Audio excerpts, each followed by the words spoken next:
चरणों में मेरा भाव भरा आद्य अर्पण। कोटि कोटि वंदन।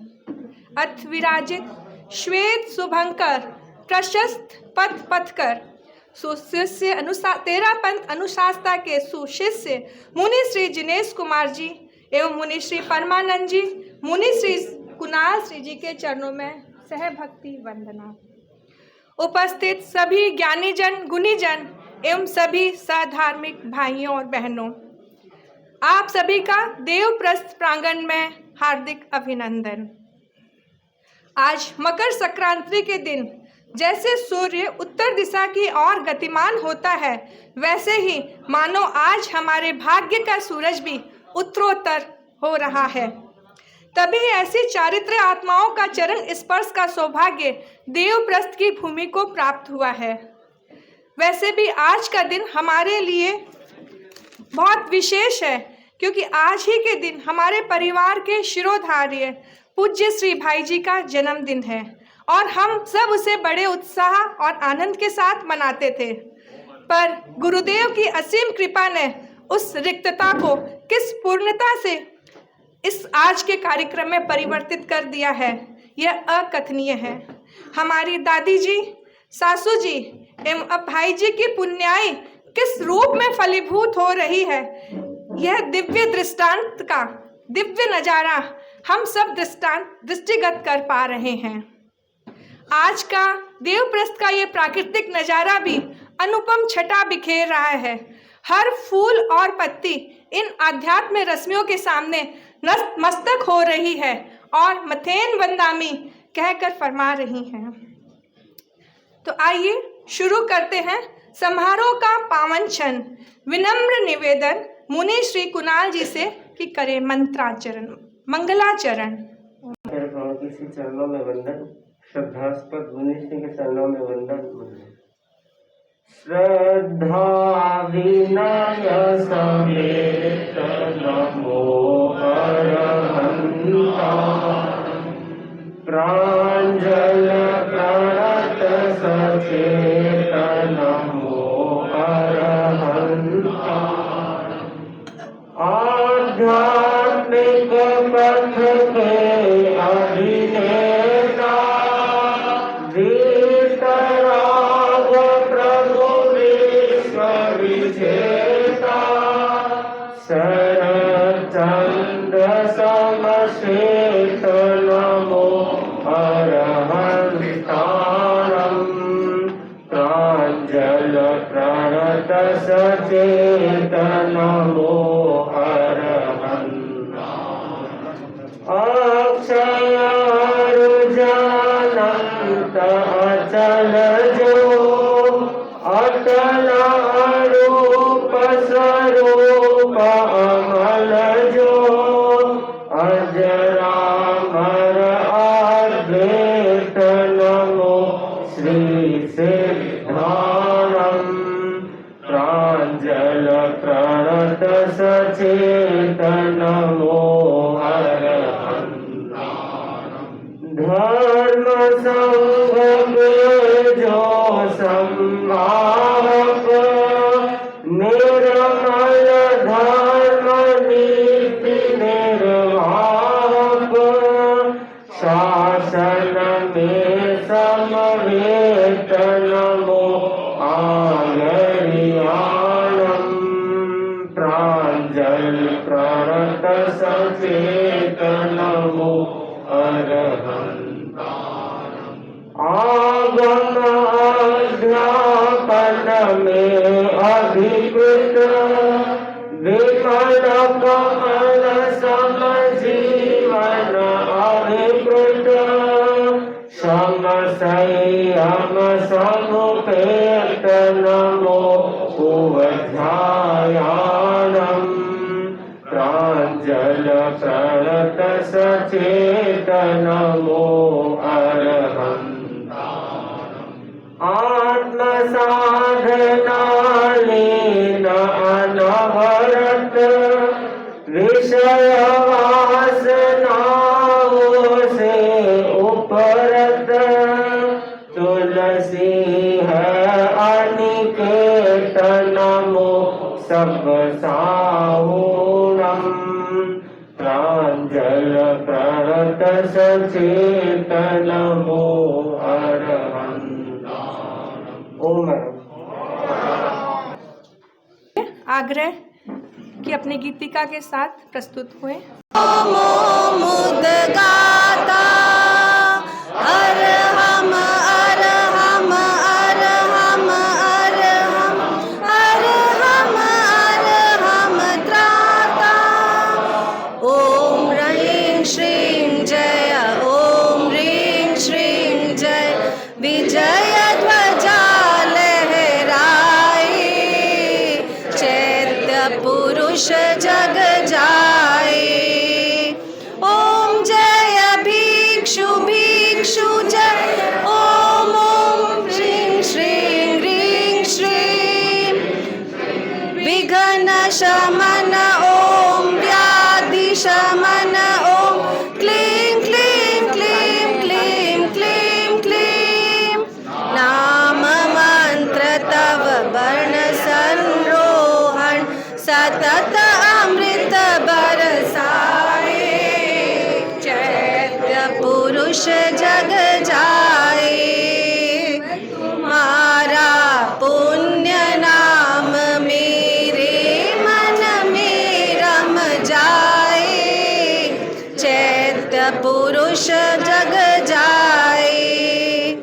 मिटे विषमता तन की मन की, अनुभव की चिंतन की, पल पल पग पग मिले सफलता, तन्मयता चेतन की। नाम मंत्र तव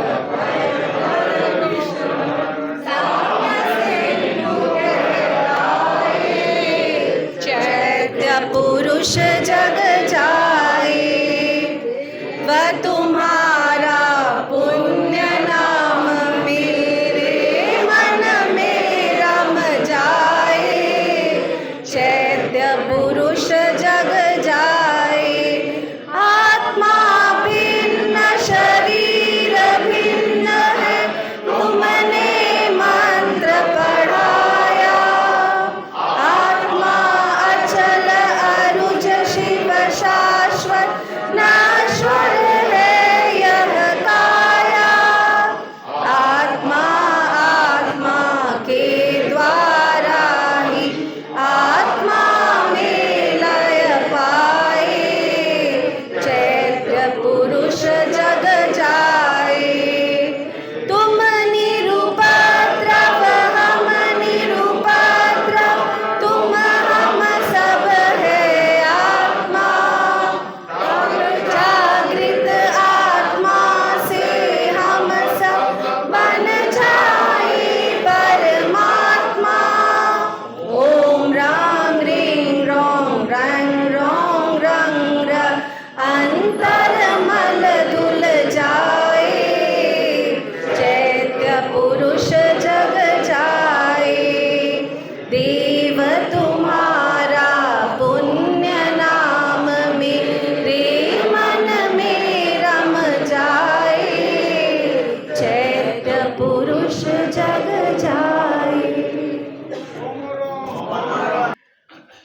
आराध्य के चरणों में सत नमन। संघ प्रमुख आचार्य श्री महाश्रमण जी के चरणों में सत नमन।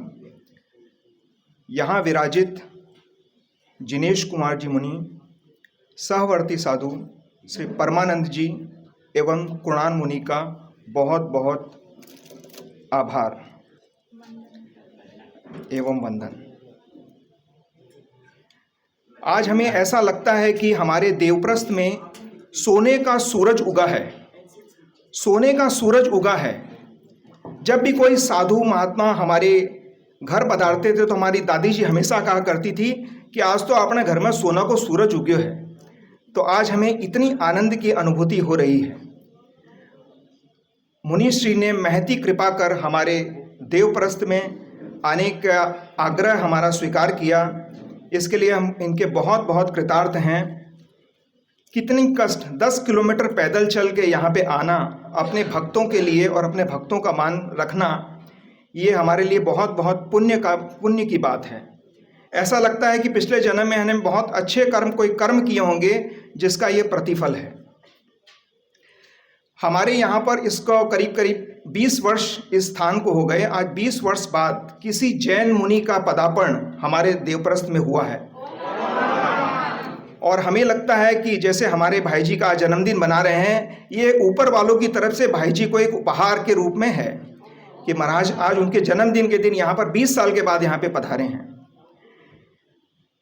भगवान हमारे अपने भक्तांबर के 6ठे श्लोक में कहा गया है, अल्प श्रुतम श्रुतवताम परिहास धाम तद्भक्तिरेव मुखरी करुते बलान्माम यत को किल मधोम मधुरौती तच्चारुच्चाम्र कलिका निकरे के हेतु।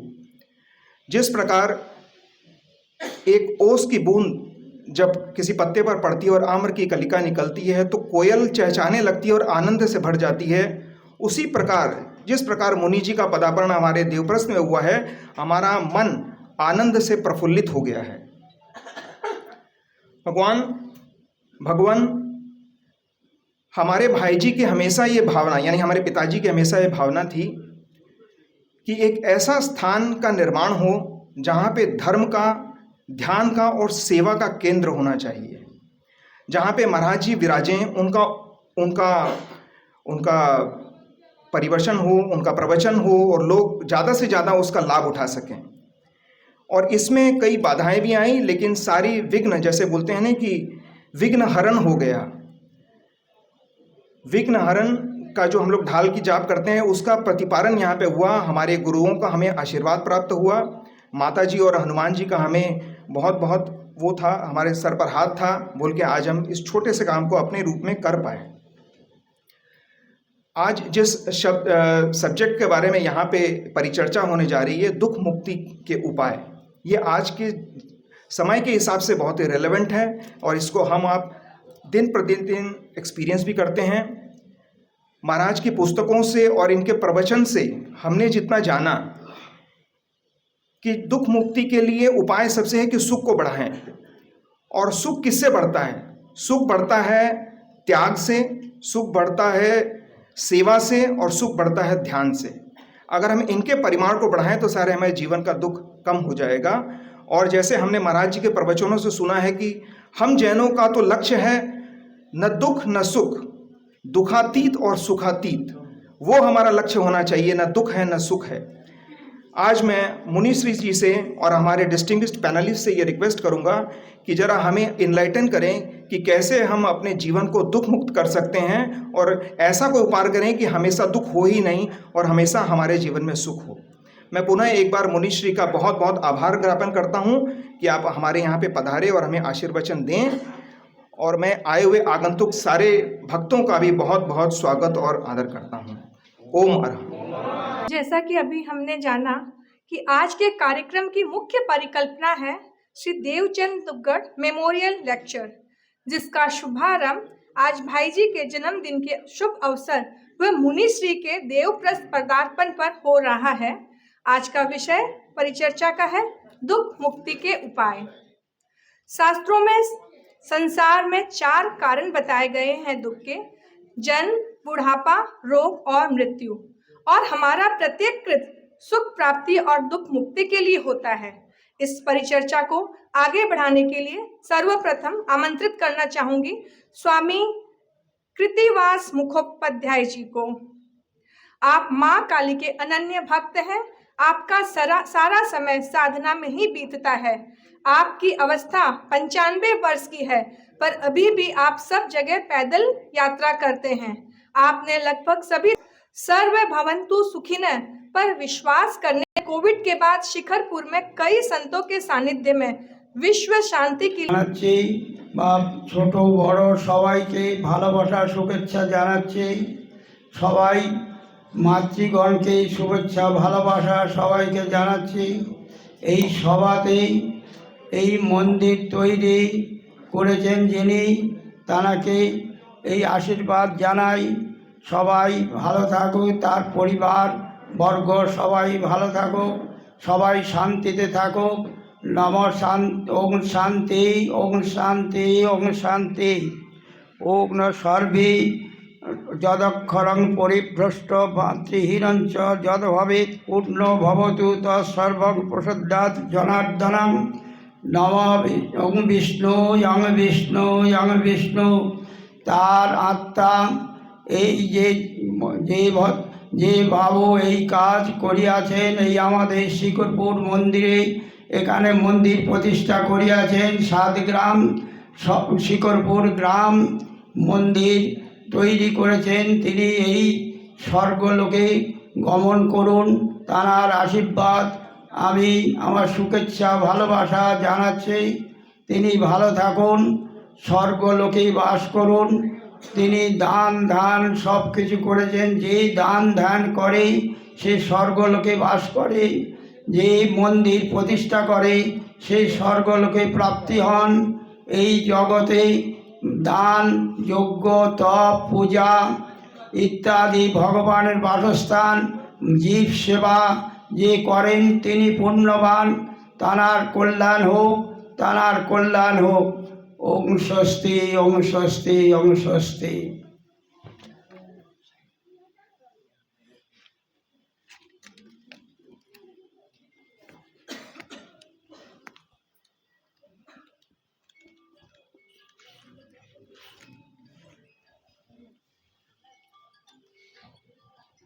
আমি অল্প কিছু ধর্মকথা বলছি। আমরা নিজেদের আত্মা বলে মনে করি। হে দেহ হলো আত্মার পক্ষে বন্ধন, জীবের লক্ষ্য মুক্তি লাভ।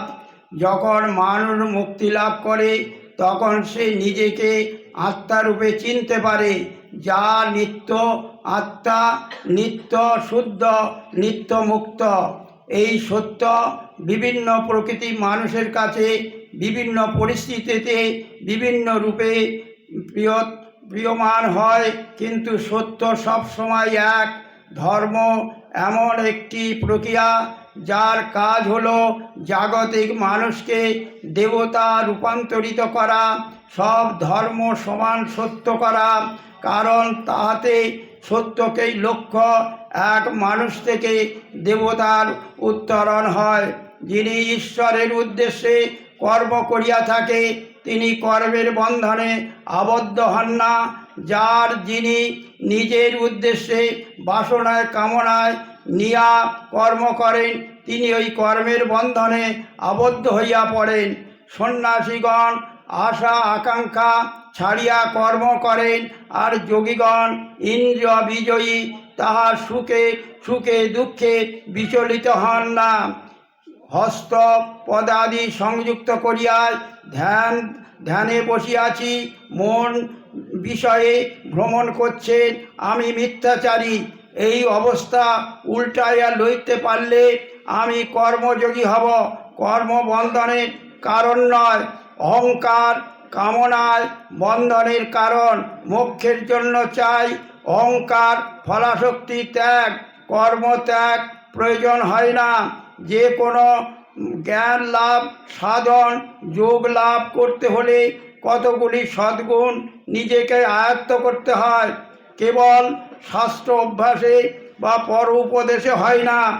প্রকৃত তত্ত্বদর্শী লক্ষণ যাহার স্বভাবে কার্যে ব্যবহারে প্রকাশিত হয়, শাস্ত্র পণ্ডিতে নহে। কর্মজীবনে নিয়মিত রূপান্তরিত করা দরকার। সংসার আশ্রয় ছাড়িয়া সব কর্ম ত্যাগ করলেই সন্ন্যাসী হয় না। সংসারে থাকিয়া রাগ দেশ ত্যাগ করিয়া নিষ্কামভাবে যিনি কর্ম করতে পারেন তিনি হইল সন্ন্যাসী। ওম তৎসৎ, ওম তৎসৎ, ওম তৎসৎ।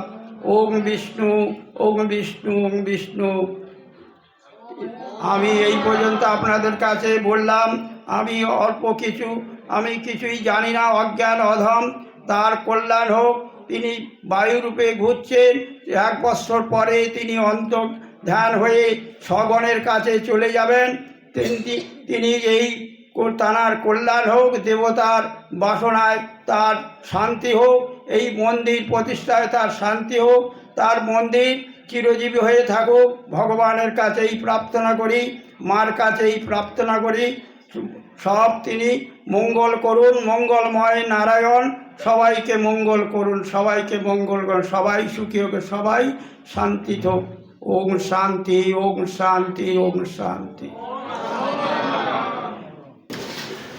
जी, महाराज जी के सामने उनसे आशीर्वाद का प्रार्थना करते हुए, लेकिन जो कुछ थोड़ा बहुत सीखा है 10 मिनट में आपसे शेयर करने का प्रयास करूंगा। मेरे से कुछ त्रुटि हो तो प्लीज़ मुझे क्षमा करिए।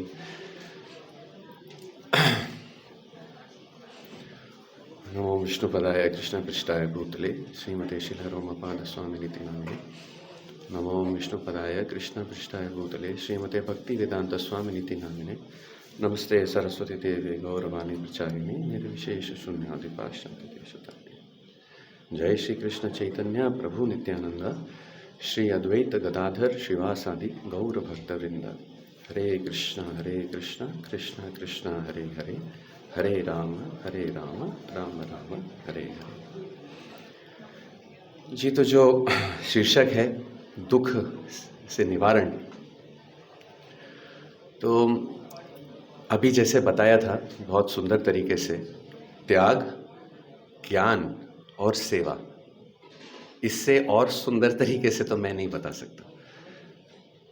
तो त्याग, ज्ञान और सेवा जो व्यक्ति कर पाता है वो सुख को प्राप्त करता है। अब जो मेरे जैसे लोग हैं जो अभी नवसीखे हैं, नए नए हैं, जिन लोगों को अभी पूरी तरह से पूर्ण ज्ञान प्राप्त नहीं है, पूर्ण त्याग प्राप्त नहीं है, निस्वार्थ सेवा भाव में अभी नहीं लग पाते हैं। सेवा मतलब निस्वार्थ सेवा, अमिश्रित, कुछ और मिश्रण नहीं, उसमें मेरा क्या है वो भाव ही नहीं है, वो है सेवा। मेरा क्या होगा मतलब वो मिश्रित सेवा हो गई, वो मिश्रित त्याग और ज्ञान हो गया। तो सेवा जो पूर्णतः से अमिश्रित है, पूर्णतः से शुद्ध है, वो सेवा जो है वो हमको सुख प्राप्ति देती है। तो अगर एक क्षण के लिए अगर हम ये देखें, दुख से हम निवारण चाहते हैं, दुख से निवारण अगर चाहते हैं तो दुख है क्या और सुख है क्या? भौतिक अवस्था में जब हम आध्यात्मिक तौर पर इतने उन्नत नहीं है, जैसे आज मेरी जो स्थिति है जिसमें देहात्म बुद्धि है, देह में बुद्धि जुड़ी हुई है, जो व्यक्ति मेरे जैसा देहात्म बुद्धि रखता है वो व्यक्ति के लिए सुख क्या होता है? उस व्यक्ति के लिए सुख क्या होता है? जब इंद्रिय वस्तु से संपर्क करती है तो एक प्रकार की एक तरंग, एक झंझनाहट, उसे बोलते हैं हम सुख। वो मानसिक है, शारीरिक है, भावनात्मक है, पर जब तक व्यक्ति इसे सुख मानेगा तब तक वो हमेशा दुख को ही झेलता रहेगा। क्यों? क्योंकि मैं मेरी इंद्रियों को इंद्रिय विषय के साथ संतुष्ट करने का प्रयास कर रहा हूं। मैं जो हूं नहीं, जहां से मुझे सुख वास्तविकता में मिलेगा नहीं, वहां से सुख लेने का प्रयास है, वो क्षणिक है सुख। तो ये क्षणिक सुख के पीछे व्यक्ति अपना जीवन बर्बाद कर देता है और दुख का अनुभूति करते रहता है।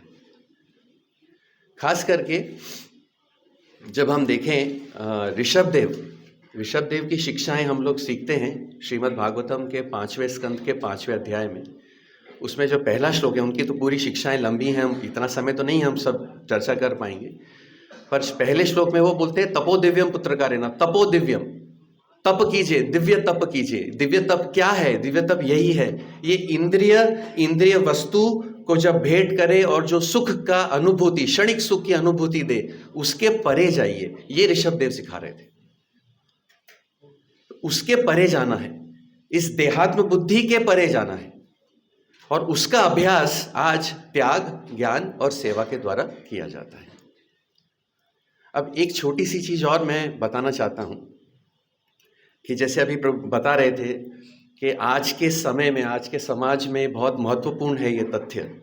क्यों? क्योंकि दुख बहुत ज़्यादा है, जगह जगह क्षण क्षण दुख है, और सबसे बड़ा कारण दुख का क्या है जो हमें आ रहा है हमारे जीवन में? अगर हम देखेंगे, सबसे ज़्यादा दुख हमें संबंधों से प्राप्त हो रहा है। हमारे जो निकट हैं, मेरी पत्नी, मेरे बच्चे, मेरे माता पिता, संबंधों में खूब दुख की अनुभूति हो रही है व्यक्ति को।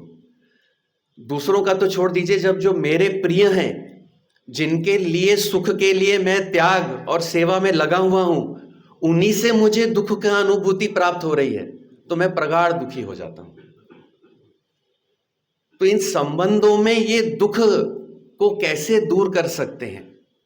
संबंधों में दुख कहां से आ रहे हैं? दुख की परिभाषा और सुख की परिभाषा भी बदली नहीं है, क्योंकि है संबंध, एक दूसरे से प्रगाढ़ प्रेम करते हैं। पर मेरे लिए सुख क्या है? मेरी इंद्रिय जब इंद्रिय वस्तु को भेंट करेगी तो ही तो मुझे सुख मिलेगा, नहीं तो मुझे दुख मिलेगा। अगर मेरी दृष्टिकोण संबंधों में बदल गई कि आपकी इंद्रिय वस्तु से भेंट करके आपको सुख प्राप्त हो, उसमें मेरा सुख है, जीवन बदल गया। ये त्याग है, ये ज्ञान है और यही सेवा है। तो जब साथ में मिलते हैं परिवारजन, बच्चे सुनते नहीं, बच्चे हम समझा रहे हैं बच्चों को, बेटा आगे तकलीफ है, आगे खाई है, बेटा समझ जा, बेटा समझ जा, नहीं सुनता बच्चा। बच्चे को कुछ होता है तो हमें कितनी तकलीफ होती है हमें पता है। जब बच्चे को समझाने जा रहे हैं तो वो समझ नहीं रहा, उल्टा वो मुझे शत्रु समझने लग जाता है। एक पिता को, बैठे हैं सब पिता यहाँ पे, माता को इससे बड़ा दुख क्या होगा? जिसके लिए मेरी जान है, एक एक मेरा खून का रोम जिसके लिए है, वही मुझे शत्रु समझ बैठता है, वही मुझे नासमझ समझ बैठता है। क्या करें? क्योंकि बच्चा अभी नादान है, पर हम तो नादान नहीं हैं। तो हमें क्या सिखाया जाता है संबंधों में, खास करके पति पत्नी के संबंधों में? जब तक हम किसी व्यक्ति को बदलने का प्रयास करते रहेंगे, हम दुख की अनुभूति करते रहेंगे। तो जैसे अभी बता रहे थे कि रिलेशनशिप काउंसलिंग हम लोग करते हैं, उसमें सबसे महत्वपूर्ण चीज यही होती है, दूसरे को बदलने का प्रयास त्याग दीजिए। पर कैसे? मैंने बोल दिया वैसा हो गया? होगा नहीं। एक व्यक्ति इस प्रकार के व्यवहार करता है जिसके व्यवहार से हमें तकलीफ हो रही है, तो मैं कैसे उसको बोलना बंद कर दूं? यही तो तकलीफ है, क्योंकि उस व्यक्ति के कुछ करने न करने से, बोलने न बोलने से, कुछ व्यवहार से मुझे तकलीफ हो रही है, इसलिए मैं उसको बदल देना चाहता हूं कि मुझे तकलीफ ना हो। यही तो गड़बड़ है, क्योंकि यहां पे केंद्र कहां है? केंद्र है मुझे तकलीफ नहीं हो। केंद्र ये नहीं है कि सेवा, त्याग और ज्ञान, मेरी तकलीफ कम हो जाए, उसको हट, इसलिए तुम बदल जाओ, ये नहीं होने वाला है। और इसलिए ये समझाया जाता है कि बहुत बार जैसे हम लोग समझते हैं हमारे शास्त्रों में कर्म बंधन है, एक व्यक्ति असहाय है, मेरी कुछ ऐसी कमियां हैं जिसके कारण मैं मजबूर हूं, असहाय हूं, चाह के भी अपने आप को नहीं बदल पाता। और जब ऐसा है, क्योंकि मनोशक्ति नहीं है आज उतनी, आध्यात्मिक शक्ति नहीं है आज उतनी, और जब मैं ये नहीं कर पाता, तब मेरी पत्नी या पति अगर मुझे ये कहें, अरे तुम बदलो, तुम बदलो, तुम बदलो, तो वो व्यक्ति पीछे हो जाता है, वो नहीं कर पाता है। वो बोलता है जाओ, नहीं बदलता, मैं तो जैसा हूं वैसा हूं, जो करना है कर लो, मैं नहीं बदलता। बच्चे हों तो भी यही। तो इसको हम लोग कहते हैं turn your complaints into prayers. हमारी जो शिकायतें हैं उनको प्रार्थना में हमें बदलना सीखना होगा, हमारी शिकायतों को प्रार्थना में बदलना होगा और दूसरे को बदलने का प्रयास बंद करना होगा। और जो व्यक्ति जैसा है उस व्यक्ति को वैसे अपनाने की शक्ति रखनी होगी। Accept the other as he is और एज शी इज। ये है हमारा व्यावहारिक त्याग, व्यावहारिक ज्ञान और व्यावहारिक सेवा।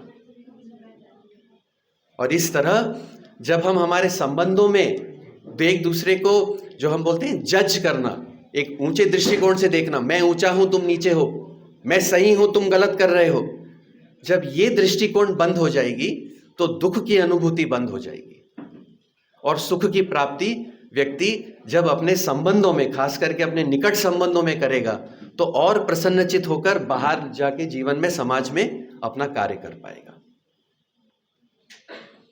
तो मैं और ज़्यादा समय न लेते हुए, क्योंकि अग्रज लोग बड़े लोग हैं, उनसे हम सुनना चाहेंगे, मुझे प्लीज़ क्षमा करिएगा। मैं बहुत नौसिखिया हूँ और खाली आप लोगों से बस ये शेयर करना चाहता हूँ कि सतोगुण में रहते हुए दूसरे को बदलने का प्रयास हम आज ही छोड़ दें और जो व्यक्ति हमारे साथ जैसा है वैसा उसे अपनाने का प्रयास प्रारंभ कर दें। बहुत बहुत आभार आपका देवा मीरा जी स्वामी जी। कार्यक्रम के अगले प्रवक्ता हैं श्री रंजीत जी दुग्गड़। आप देवप्रस्थ ट्रस्ट के ट्रस्टी हैं। श्री देवचंद जी दुग्गड़ के ज्येष्ठ पुत्र। आप प्रेक्षा ध्यान के अंतर्राष्ट्रीय प्रशिक्षक हैं। आचार्य श्री महाप्रज्ञ जी द्वारा रचित पुस्तकों का शोध कर आपने फाइंडिंग योर स्पिरिचुअल सेंटर का संपादन व प्रकाशन किया। यह पुस्तक आचार्य श्री महाप्रज्ञ जी के सूत्रों पर आधारित है, जिसका विमोचन राष्ट्रपति APJ अब्दुल कलाम ने राष्ट्रपति भवन में 2000 विशिष्ट गणमान्य व्यक्तियों की उपस्थिति में किया था। विनम्र अनुरोध श्री भाई रंजीत भाई साहब से कि आगे पधारे और दुख मुक्ति के उपाय पर अपने विचार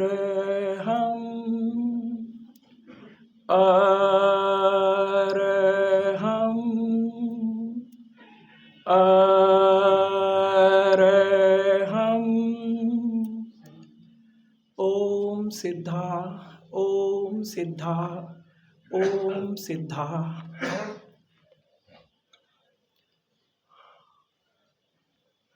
आराध्य को नमन। महातपस्वी, सरलता की प्रतिमूर्ति, पवित्रता की प्रतिमूर्ति आचार्य श्री महाश्रमण जी को हम सबका नमन। मुनिश्री, जिनको मैं पुरुषार्थ की प्रतिमूर्ति मानता हूँ, जिन्होंने पूरे कलकत्ते के समाज को झकझोर दिया है, जगाने का पूरा प्रयास कर रहे हैं। अब भी नहीं जगे तो कभी नहीं जगे। आपका सानिध्य, आपका ओज, आपका तेज, साथ में परमानंद जी महाराज की सरलता, मुनिश्री मुनिवृंद का इतना प्रेम। जब इस्कॉन इंटरनेशनल के स्वामी जी को सुन रहा था तो लगा जैसे कोई प्रेक्षा ध्यान का शिविर हो रहा है। मैत्री की बात, प्रेक्षा ध्यान का स्वामी जी जो सबसे इंपॉर्टेंट सूत्र हुआ मैत्री, unconditional love, accepting everybody without adding your opinion into him, not judging him, not discriminating. You have no right to discriminate because you don't know the full picture.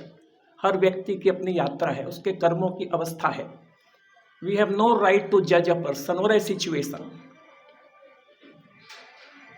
आज का जो विषय है, शायद पूरे लोक में, पृथ्वी में नहीं, समस्त लोक में सभी जीवों के हर कृत्य के पीछे ड्राइव एक ही है, वो जाने या अनजाने, किसी भी लोक में हो, दुख से मुक्त कैसे हो। और कोई दूसरा ड्राइव है ही नहीं। आपका हर कृत्य के पीछे जो मोटिवेशन है वो एक ही है कि हम दुख के से कैसे मुक्त हों, how do we end our suffering. और दूसरा कुछ भी एजेंडा लाइफ का है नहीं, दूसरे कृत्य के पीछे कोई दूसरा मोटिवेशन है नहीं। और अलग अलग कालखंड में अलग अलग जो महापुरुष हुए, उन्होंने एक ही काम किया, दुख के उपाय बताए, दुख के निवारण का मार्ग बताया। मगर हमने उन संतों को पकड़ लिया, उन युग पुरुषों को पकड़ लिया, उस मार्ग को नहीं पकड़ा। हम अच्छे प्रोफेसर बन गए, अच्छे ऑडिटर बन गए, अच्छे एडवाइजर बन गए, जीवन में नहीं उतारा। हमने सुनने में बहुत रस लिया, गुरुदेव महाप्रज्ञ जी क्या कह रहे हैं, मुनिश्री क्या कह रहे हैं, प्रवचनों में बहुत रस, जीवन में उतारने में कोई रस नहीं, वहीं के वहीं रह गए। गुरु को पकड़ लिया लेकिन हम वहीं के वहीं रह गए, क्योंकि गुरु के मार्ग को नहीं पकड़ा। अलग अलग महापुरुषों ने अलग अलग कालखंड में किसी भी धर्म से, किसी भी क्षेत्र से, किसी भी संप्रदाय से एक ही बात की। मर्यादा पुरुषोत्तम राम ने क्या बात की, उनका संदेश एक शब्द में कहूं तो दुख से मुक्त होना है तो मर्यादा पुरुषोत्तम, मर्यादा का जीवन जियो, नीति का जीवन जियो और राइटियसनेस का जीवन जियो। डॉक्टर APJ अब्दुल कलाम ने राइटियस का बहुत उपयोग किया। लिव अ राइटियस लाइफ, जो सही है, don't side with anybody, side with what is the truth. Don't side with any person, any situation, any thought process, side with what is the truth. इसके बाद भगवान कृष्ण उतरे। कृष्ण का संदेश क्या था? पूरी गीता का सार निकाल ले और एक शब्द में बोलना हो तो गीता का पूरी गीता का सार एक ही है, अनासक्ति की साधना करो। कर्मण्येवाधिकारस्ते, कर्मों को करो और उसके बाद में नियति पर छोड़ दो। Cause and effect, every cause has a effect, every effect has a cause. Expect मत करो, do your best and leave the rest. जैसे स्वामी जी ने बताया, हमारे काली भक्त स्वामी जी ने भी बताया, त्याग, डोंट एक्सपेक्ट एनीथिंग। उसके बाद भगवान बुद्ध उतरे। भगवान बुद्ध ने क्या कहा? भगवान बुद्ध के अगर पूरे दर्शन को मैं एक शब्द में कहूं तो मन को शांत करो, चंचलता को खत्म करो। तो चाहे अब आनापान सती से करो, चाहे विपश्यना से करो, चाहे अपने प्रेक्षा करके करो, calm down your mind. It is all about the mind. वे सारा जो स्वामी जी ने बताया, सारा मामला हमारे माइंड का है। इसीलिए हर ध्यान की अवस्था हमको मन के परे ले जाती है। जब तक मन में रहेंगे तब तक द्वंद्व में रहेंगे, तब सुख और दुख में रहेंगे। और इसको मैं रिफाइन करूं तो जब तक सुख एक्सपेक्ट करेंगे तब तक दुख रहेगा, क्योंकि जिसको हम सुख कहते हैं उसकी परिणति दुख में है। हर जन्म के साथ मृत्यु लगा हुआ है, हर संयोग के साथ वियोग लगा हुआ है, हर संपन्नता के साथ विपन्नता लगी हुई है। हर सुख दुख की पूर्व भूमिका है, दुख की पूर्व भूमिका है। मैंने एक किताब पढ़ी थी, every love is a potential grief story. खत्म हो जाता है। गणाधिपति तुलसी ने क्या कहा? भगवान महावीर ने क्या कहा, जो भगवान बुद्ध के समकालीन थे? भगवान बुद्ध महावीर ने दुख का एक ही कारण बताया, वो था कर्मों का कारण। कर्मों की निर्जरा करो। कर्मों की निर्जरा कैसे करो? उसको एक शब्द में बोलूं तो वीतराग बनो। वीतराग कैसे बनो? राग और द्वेष को छोड़ो। राग और द्वेष को कैसे छोड़ो? कुछ भी प्रिय नहीं लगे, कुछ भी अप्रिय नहीं लगे। डिटैच्ड एटीट्यूड टू एवरीथिंग, सब कुछ अनासक्त भाव से देखो। इसी परंपरा में गणाधिपति तुलसी, उन्होंने क्या सूत्र दिया पूरे समाज को? निज पर शासन, हम पर शासन हो, प्रेक्षा ध्यान का जोड़। हमारे शरीर पर हमारा कंट्रोल हो, हमारे मन पर हमारा कंट्रोल हो, हमारे रसायनों पर हमारा कंट्रोल हो, हमारे चित्त पर हमारा कंट्रोल हो। Managing our own self. सारे बिजनेस स्कूल लगे हुए हैं दूसरों को मैनेज करने में। सारा का सारा हमारा जो प्रयास है दूसरों को, स्वामी जी ने बताया, बदलने में लगा है। सारी की सारी दृष्टि दूसरों पर है। फलाने को, हमारे पड़ोसी को क्या करना चाहिए? हम सारे के सारे दूसरों के शुभचिंतक हो गए, अपने को भूल करके। हम अपने केंद्र को भूल करके परिधि में भटक रहे हैं। जैसे स्वामी जी ने बताया, किसी का रूपांतरण संभव नहीं, क्योंकि उसकी अपनी जर्नी में अपने कर्म है, अपनी नियति है और उसकी अपनी अवस्था है। अगर यहाँ पर 130 करोड़ लोग हैं तो 130, आज तक संसार में कोई भी दो व्यक्ति एक जैसे नहीं हुए, दो थंब के इंप्रेशन एक जैसे नहीं। हर आदमी की यात्रा अनूठी है। इसके बाद गुरुदेव महाप्रज्ञ जी जिनके इतने प्रवचन हुए, उसको मेरे को अगर एक शब्द में कहा जाए कि उसको बखान करो, क्या कहा?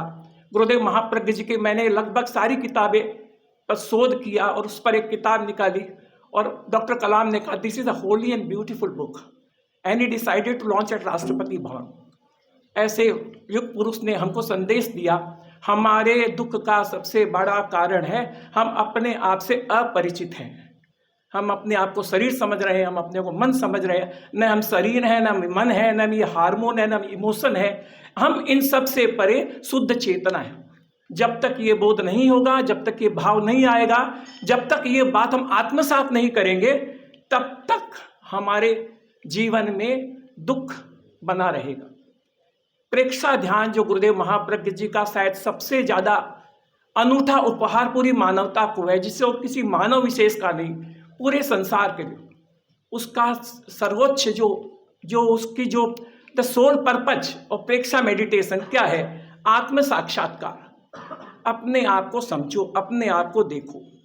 जैसा स्वामी जी ने बताया, आज जो प्रेक्षा ध्यान में हम चर्चा करते हैं, सबसे बड़ा दुख आज के कालखंड में इस जीवन की शैली में है सबसे ज्यादा, क्योंकि इतनी संपन्नता बढ़ी है, इतनी सुविधाएं बढ़ी है। आज जो सुविधा आम आदमी को उपलब्ध है वो 50 बरस पहले किसी राजा को भी उपलब्ध नहीं थी। आज हमारे मोबाइल फोन पर जो कुछ है वो 1968 में नासा के पास भी वो कैपेसिटी नहीं थी। नासा ने जो इजाद के इंस्ट्रूमेंट, उससे ज़्यादा हमारे मोबाइल पर पावर है। और हम जिसको कल्पवृक्ष बोलते हैं, आप बोलते ठंड हो जाती है, बोलते गर्मी हो जाती है, 1 सेकंड में दूसरे कोने के व्यक्ति से बात कर लेते हैं, ये सारी तो अतीन्द्रिय ज्ञान की बात थी और हमको अवेलेबल है on a click of a button. फिर भी इतना दुख, फिर भी इतना कलह, फिर भी डिप्रेशन इतना। अमेरिका जैसे संपन्न देश में हर तीसरा व्यक्ति डिप्रेशन से ग्रस्त है, हर तीसरा व्यक्ति नींद की गोली पर सो रहा है। इतनी कलह, इतना डिवोर्स, सब कुछ इतना हाहाकार। आज सबसे ज्यादा अपेक्षा है तो है मैत्री की, द ह्यूमन रिलेशन। हमारे आपसी संबंध के कारण हम दुखी हैं। हम अपने परिवार को, अपने समाज को, और ये मैत्री खाली 2 व्यक्तियों की बात नहीं है। मैत्री 2 व्यक्तियों में, 2 समूह में, 2 संप्रदायों में, 2 धर्मों में, 2 राजनीतिक पार्टियों में, 2 देशों में, हर जगह कलह है, सब जगह द्वंद्व ही द्वंद्व है, कंफ्लिक्ट ही कंफ्लिक्ट है। 2 व्यक्तियों से लेकर के 2 राष्ट्राध्यक्षों तक, कहीं कोई मैत्री नहीं, कहीं कुछ नहीं। अगर हमारा दुख, अगर हम दुखी नहीं है तो ना हमको धर्म की आवश्यकता है, ना अध्यात्म की आवश्यकता है, ना मुनीश्वरी को सुनने की आवश्यकता है। दुखी नहीं है तो कुछ भी करने की आवश्यकता नहीं है। दुखी है तो हमारा पर्पज होना चाहिए, दुख से मुक्त कैसे हो। हर कृत्य के पीछे ये सोचना चाहिए कि इससे मेरा दुख बढ़ रहा है कि घट रहा है। मैं कहता हूं अध्यात्म उसको कहते हैं जिससे दुख कम होता जाए, और पाप उसको कहते हैं जिससे दुख बढ़ता जाता है। ये विवेक जगे। ये विवेक कैसे जगता है? परीक्षा ध्यान बताता है। जब आपका दर्शन केंद्र, जब आपकी पिट्यूटरी ग्लैंड एक्टिवेट होती है तो आपके अंदर वो विवेक पैदा होता है। तो समय की सीमा, हमको मुनीश्वरी को सुनना है। मैं खाली सूत्रबद्ध करके एक मैंने लिखा है कि जो मैंने गुरुदेव महाप्रज्ञ जी से समझा कि क्या कारण है, क्या उपाय हैं, तो 2 मिनट में अपनी बात को समेटूंगा। दुख के उपाय क्या हैं? गुरुदेव महाप्रज्ञ जी के दर्शन के आधार पर, सिद्धांतों के आधार पर, प्रेक्षा ध्यान के आधार पर। महाराज 2 मिनट में हमको आपको सुनना महाराज। तो पहला, शरीर को और मन को अधिक से अधिक रिलैक्स रखो। कमांड दो, relax your mind, relax your body. शरीर को शिथिल रखो। शरीर कड़ा होता है, मन कड़ा होता है तो प्रतिक्रियाएं होती है। शरीर को एकदम ढीला छोड़ के रखो, मन को भी ढीला छोड़ो। कोई आग्रह नहीं, कोई प्रेजुडिस नहीं, कोई सोच नहीं। दूसरी बात, अकेलेपन की अनुभूति में रहने का प्रयास करो। ये अनुभव करो, मैं अकेला हूं, मैं किसी का नहीं हूं, कोई मेरा नहीं है। हमारे आदरणीय भाई जी जो हमारे फादर थे, गॉड फादर थे, हमारे सर्वस्व थे। हमने जो कुछ भी सीखा है उनकी अंगुली पकड़कर सीखा है। दिव्य पुरुष, अद्भुत अद्भुत व्यक्तित्व, जिनका इतना त्याग, इतना समर्पण गुरुओं के प्रति। ये प्रज्ञालय उन्होंने 15 वर्ष पहले बनाया कि गुरुदेव महाप्रज्ञ जी का ध्यान होने का कोई स्थान होना चाहिए। कुल देवी को उन्होंने आह्वान किया, माँ पधारो, सबको ताड़ो माँ, सबको। सिद्ध हनुमान बाबा का मंदिर बनाया रणधीर में, करीब 200 सीढ़ियाँ चढ़ करके। जब सीढ़ियाँ न चढ़ पाए, घुटने का ऑपरेशन हुआ, तो भगवान हनुमान जी को आह्वान किया, हनुमान जी अब मैं नहीं चढ़ सकता हूँ, आप उतरो। सिद्ध हनुमान बाबा यहाँ उतरे। अद्भुत, हम लोगों ने उनका सानिध्य पाया।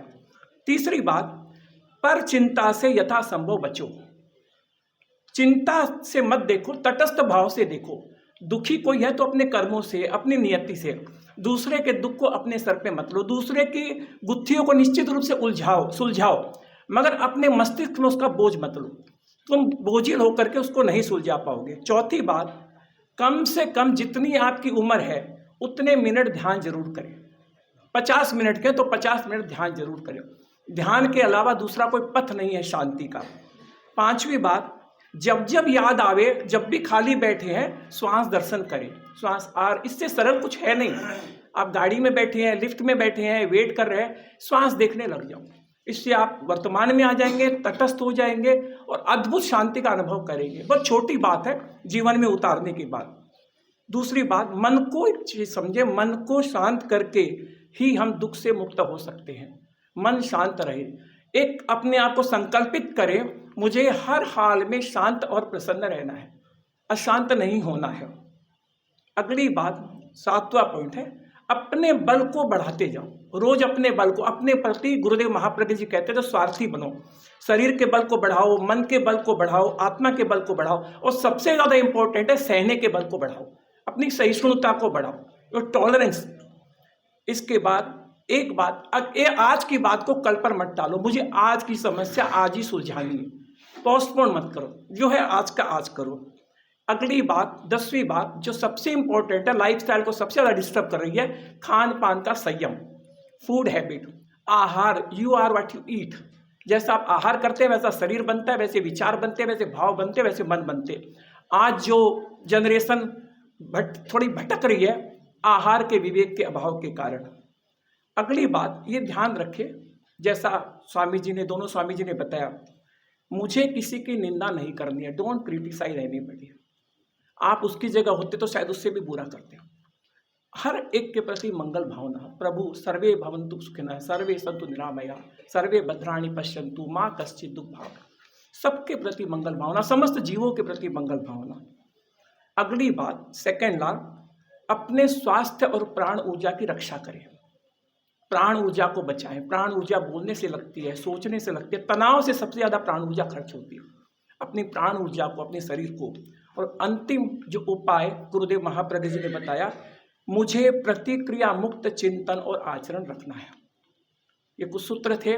महाराज का सानिध्य है, हमको तो महाराज को सुनना है और हमको दुख से मुक्त होना है। मैं यही मंगल भावना करता हूँ कि जो सुने, आज महाराज बनाए, स्वामी जी इस्कॉन से पधारे, मुखर्जी स्वामी जी जिनके हजारों अनुयायी हैं, और संयम के जीवन के बिना 95 बरस की उम्र में 5 इंद्रियां इतनी स्वस्थ नहीं रह सकती है। और ये पैदल आते हैं, महाराज पैदल जाते हैं, और मैंने देखा है बहुत निकट से, इनका संबंध सीधा शक्ति से है, शक्ति के स्वरूप से है। मैं इनको आज का रामकृष्ण ठाकुर बोलता हूँ। मैं बोलता हूँ उसके पीछे मैंने ऐसा देखा है। महर्षि रमन देखता हूँ, इनमें मैं अरविंदो को देखता हूँ, मैं इनको रामकृष्ण ठाकुर को देखता हूँ, मैं इनमें आचार्य महाप्रज्ञ जी को देखता हूँ। ऐसे स्वामी जी को प्रणाम, इस्कॉन से आप पधारे, आपको प्रणाम। और मैं मुनिश्री से निवेदन, मुनिश्री के प्रति जितना भी शब्द नहीं है, मुनिश्री के प्रति आग्रह, अपना ग्रेटिट्यूड, अपनी कृतज्ञता। आज पधारना 15 बरस में पहली बार हमारे मुनि हमारे यहाँ पधारे। जैसा प्रवीणा ने कहा दादी जी की भाषा में, आज हमारे यहाँ सोने का सूरज उगा है। इसी भाव के साथ ओम अरहम। उन्होंने एक भाई जी के ऊपर में पुस्तक तैयार की है, उसकी सॉफ्ट कॉपी आपको भेंट करना चाहते हैं हम सभी। ये मैंने आज भाई जी के जन्मदिन पर लिखे हुए आपके सामने शेयर करेंगे सबसे। द्वारा लिखी हुई, दिल्ली से उसने भेजी है, मैं बस वाचन कर रही हूँ उसका। संगीता के द्वारा लिखी हुई है ये कविता भाई जी के लिए। मैं समय हूँ मुझ पर फूल चढ़ाने को, मुझे धन्य धन्य कर जाने को, विरले पुरुषोत्तम आते हैं, मैं उनको शीश नवाता हूँ। मैं समय हूँ, मैं अविरल शाश्वत बहता जाता हूँ।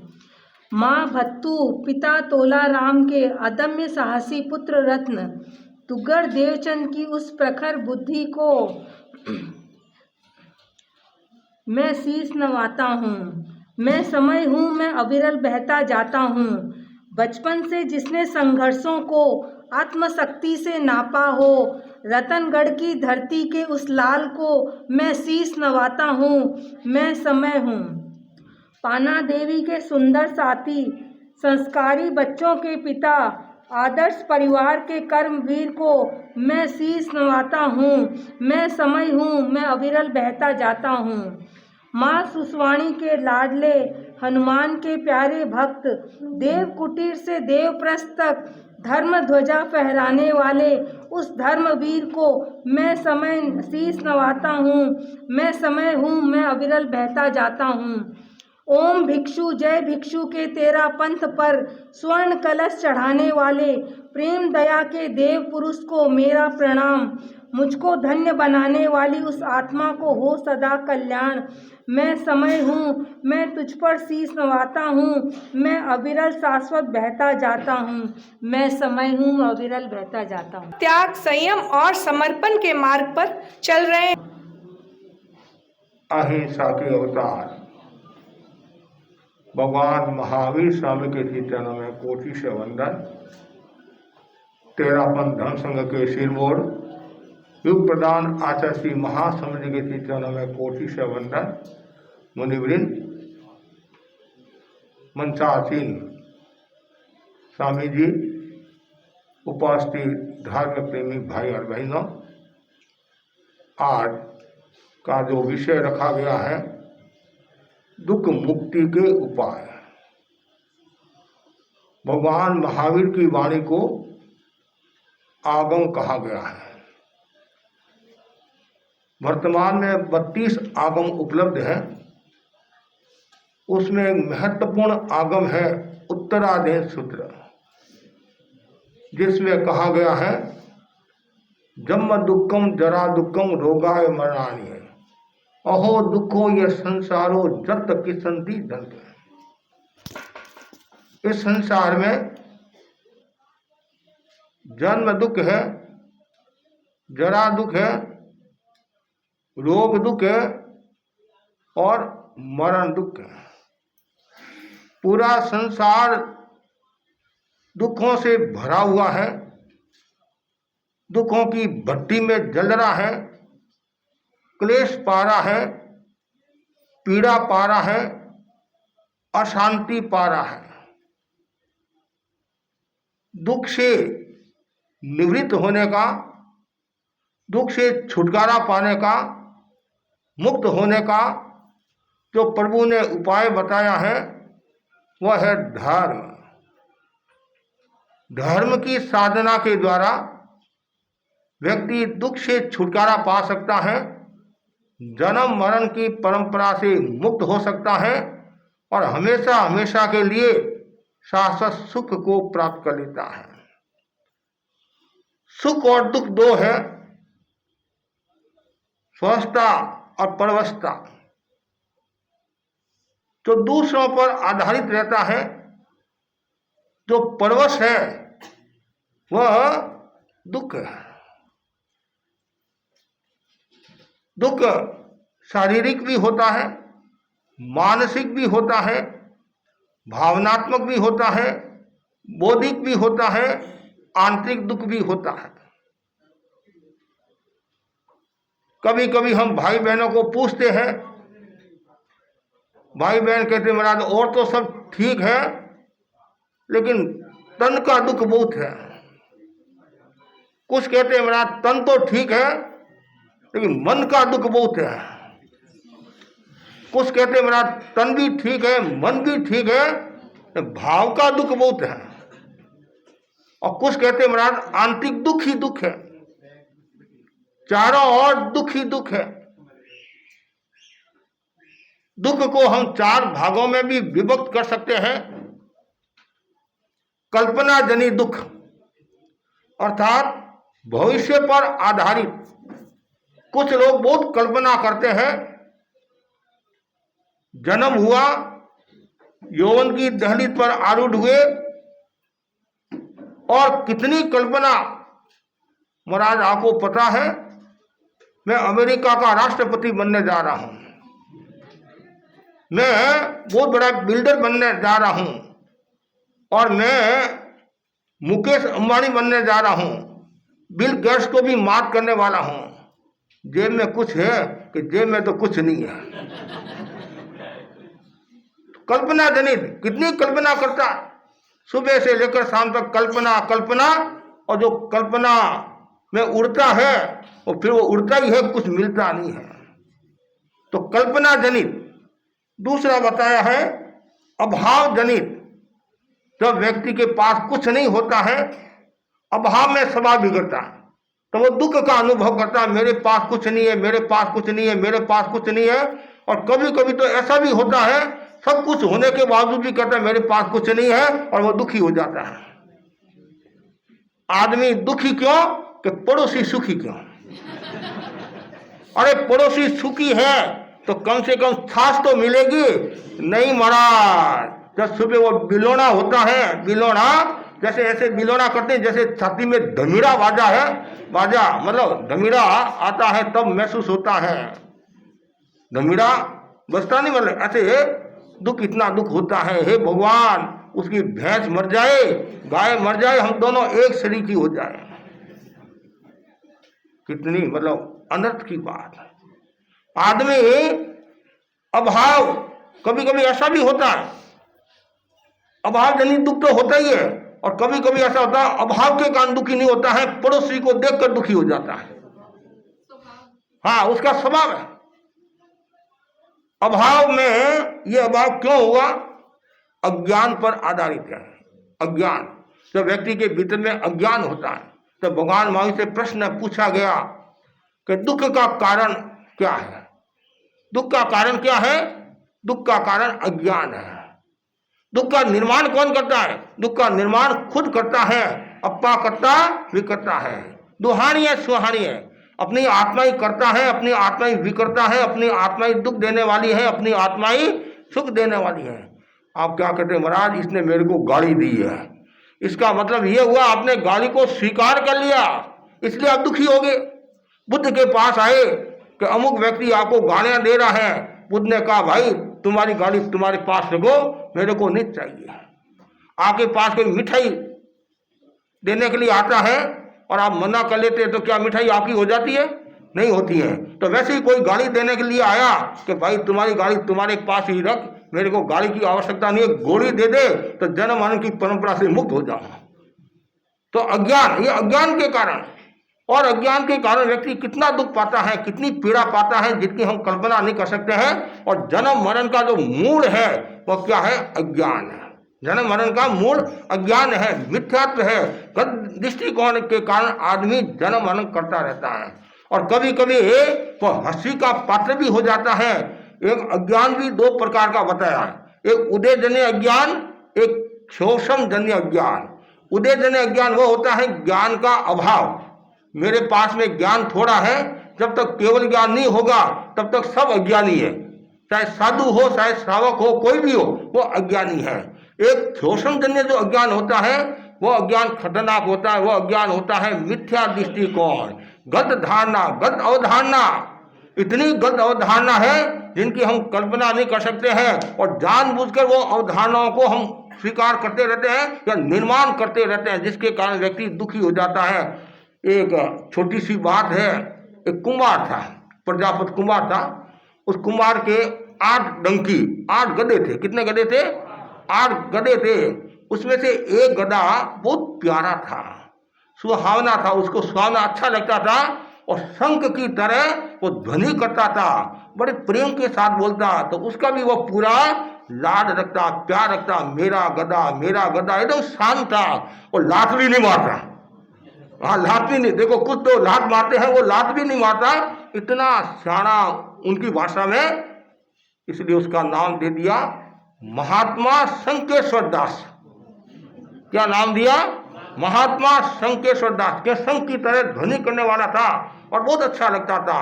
और आप जानते जो आया है वो जाएगा। फिर भी व्यक्ति क्या करता है? दुख करता है, रोता है, आध्यान करता है और हमारे पास आता है, सांत्वना लेने के लिए आता है। प्रभु ने कहा जो आया है वह जाएगा। अभी भाई जी ने कहा ना, रणजीत जी ने, एकत्व की अनुभूति करो, एकत्व की अनुप्रेक्षा करो तो दुख मिट जाएगा। लेकिन आप एकत्व की अनुप्रेक्षा करते नहीं है, मोह करते हैं, तब दुख हो जाता। तो उसके भी मोह आ गया, मोह के कारण वो दुखी हो गया। इतना दुखी हुआ, नाई के पास गया 12 दिन के बाद और कहा मेरा मुंडन कर। किस बात का? कि महात्मा शंकेश्वर दास का स्वर्गवास हो गया। उसने बहुत बड़े, इतने बड़े महात्मा का स्वर्गवास हुआ, सब काम छोड़कर पहले उसका मुंडन किया। और मुंडन करने के बाद में कुमार ने पैसा देना चाहा, वो बोला मैं पैसा नहीं लूंगा। क्यों? अरे महात्मा शंकेश्वर दास का स्वर्गवास हुआ है, उनकी स्मृति में तुम मुंडन करा रहा है तो मैं भी कम नहीं हूं। उसने भी मुंडन करा दिया। इतने में आया कोतवाल कि क्या हुआ, आपको पता नहीं है महात्मा शंकेश्वर दास का स्वर्गवास हो गया, अरे मेरा भी मुंडन कर। उसने भी मुंडन करा दिया। राजा के पास गया, राजा ने पूछा क्या हुआ? क्या हुआ? कि महात्मा शंकेश्वर दास का स्वर्गवास हो गया है, उसकी स्मृति में मैंने मुंडन कराया है तो मेरा भी मुंडन करो। उसने भी मुंडन करा दिया और आसपास जितने और लोग बैठे थे सबने मुंडन करा दिया। सब चुपचाप ऐसे बैठे हैं। इतने में आया मंत्री कलाकार था, मंत्री होशियार था, समझदार था। मंत्री ने सोचा राजा की माँ तो जीवित बैठी है, परिवार के सदस्य सब राजी खुशी है और मुंडन किस बात का? आजकल तो हर कोई मुंडन करा देता है, तिरुपति जाता तो भी मुंडन करा देता, गर्मी का दिन आता तो भी मुंडन करा देता। मन में आया मुंडन करा दिया। लेकिन पहले ऐसे नहीं होता था, कोई विशेष स्थिति में ही होता था। राजा बोला, तुम मंत्री हुआ, तुम्हारे को पता नहीं क्या? महात्मा शंकेश्वर दास का स्वर्गवास हो गया है, उसकी स्मृति में मैंने मुंडन कराया। मंत्री था। अच्छा, मुझे पता नहीं था सर, माफ करना, मैं बाहर गया हुआ था, लेकिन उनकी स्मृति सभा मनाए। इतने बड़े महात्मा का स्वर्गवास हुआ है, उनका जन्म कहाँ हुआ, दीक्षा कब हुई, महात्मा का पद कब मिला, और संथारा आया कि नहीं आया, कितने देशों की राज्य की यात्रा की है, मतलब आगमों का ज्ञान था कि नहीं था, ऐसी सारी बातें एक साथ में। इतने बड़े महात्मा का स्वर्गवास हुआ। राजा बोला, ये तो मुझे पता नहीं है। तो फिर आपने मुंडन कैसे कराया? कि कोतवाल ने कराया। तो कोतवाल को पूछो। कोतवाल बोला, भाई मेरे को पता नहीं है। तो फिर मुंडन क्यों कराया? नाई ने कराया तो मैंने करा दिया। तो नाई को पूरी जानकारी है, और नाई के पास आया, नाई बोला मेरे को पता नहीं है। तो किसको पता? कुमार को पता है। कुमार को बोला, मुंडन क्यों कराया बताओ, परिचय मतलब स्मृति सभा है और गुणानुवाद का कार्यक्रम रखा गया है, आपको उसके विषय में बोलना है, क्या बातें क्या है, क्या क्या है। न तो महात्मा था, न शंकेश्वर दास था, वो तो मेरा गधेड़ा था। अब देखो, अज्ञान के कारण व्यक्ति दुखी हो जाता है। कभी कभी ऐसी धारणाएं, आप कोई बात सुनते हैं और उसके ऊपर चलने की कोशिश करते हैं, पूरी जानकारी नहीं होती है, आदमी दुखी हो जाता है। तो अज्ञान पर आधारित तीसरा जो सूत्र बताया है, वियोग जनित। वियोग जनित का मतलब कोई घटना घट जाती है, आपका प्रिय चला जाता है, और फिर गलत धारणा दिमाग में सेट हो जाती है, मिथ्या दृष्टिकोण हो जाता है, तब आदमी दुखी हो जाता है। जावंत विद्या पुरी से आता है हमारे आगमों में, तो ये मतलब दुख का कारण है मिथ्या अवधारणा। चौथी जो बात बताई है वह है परिस्थिति जनित।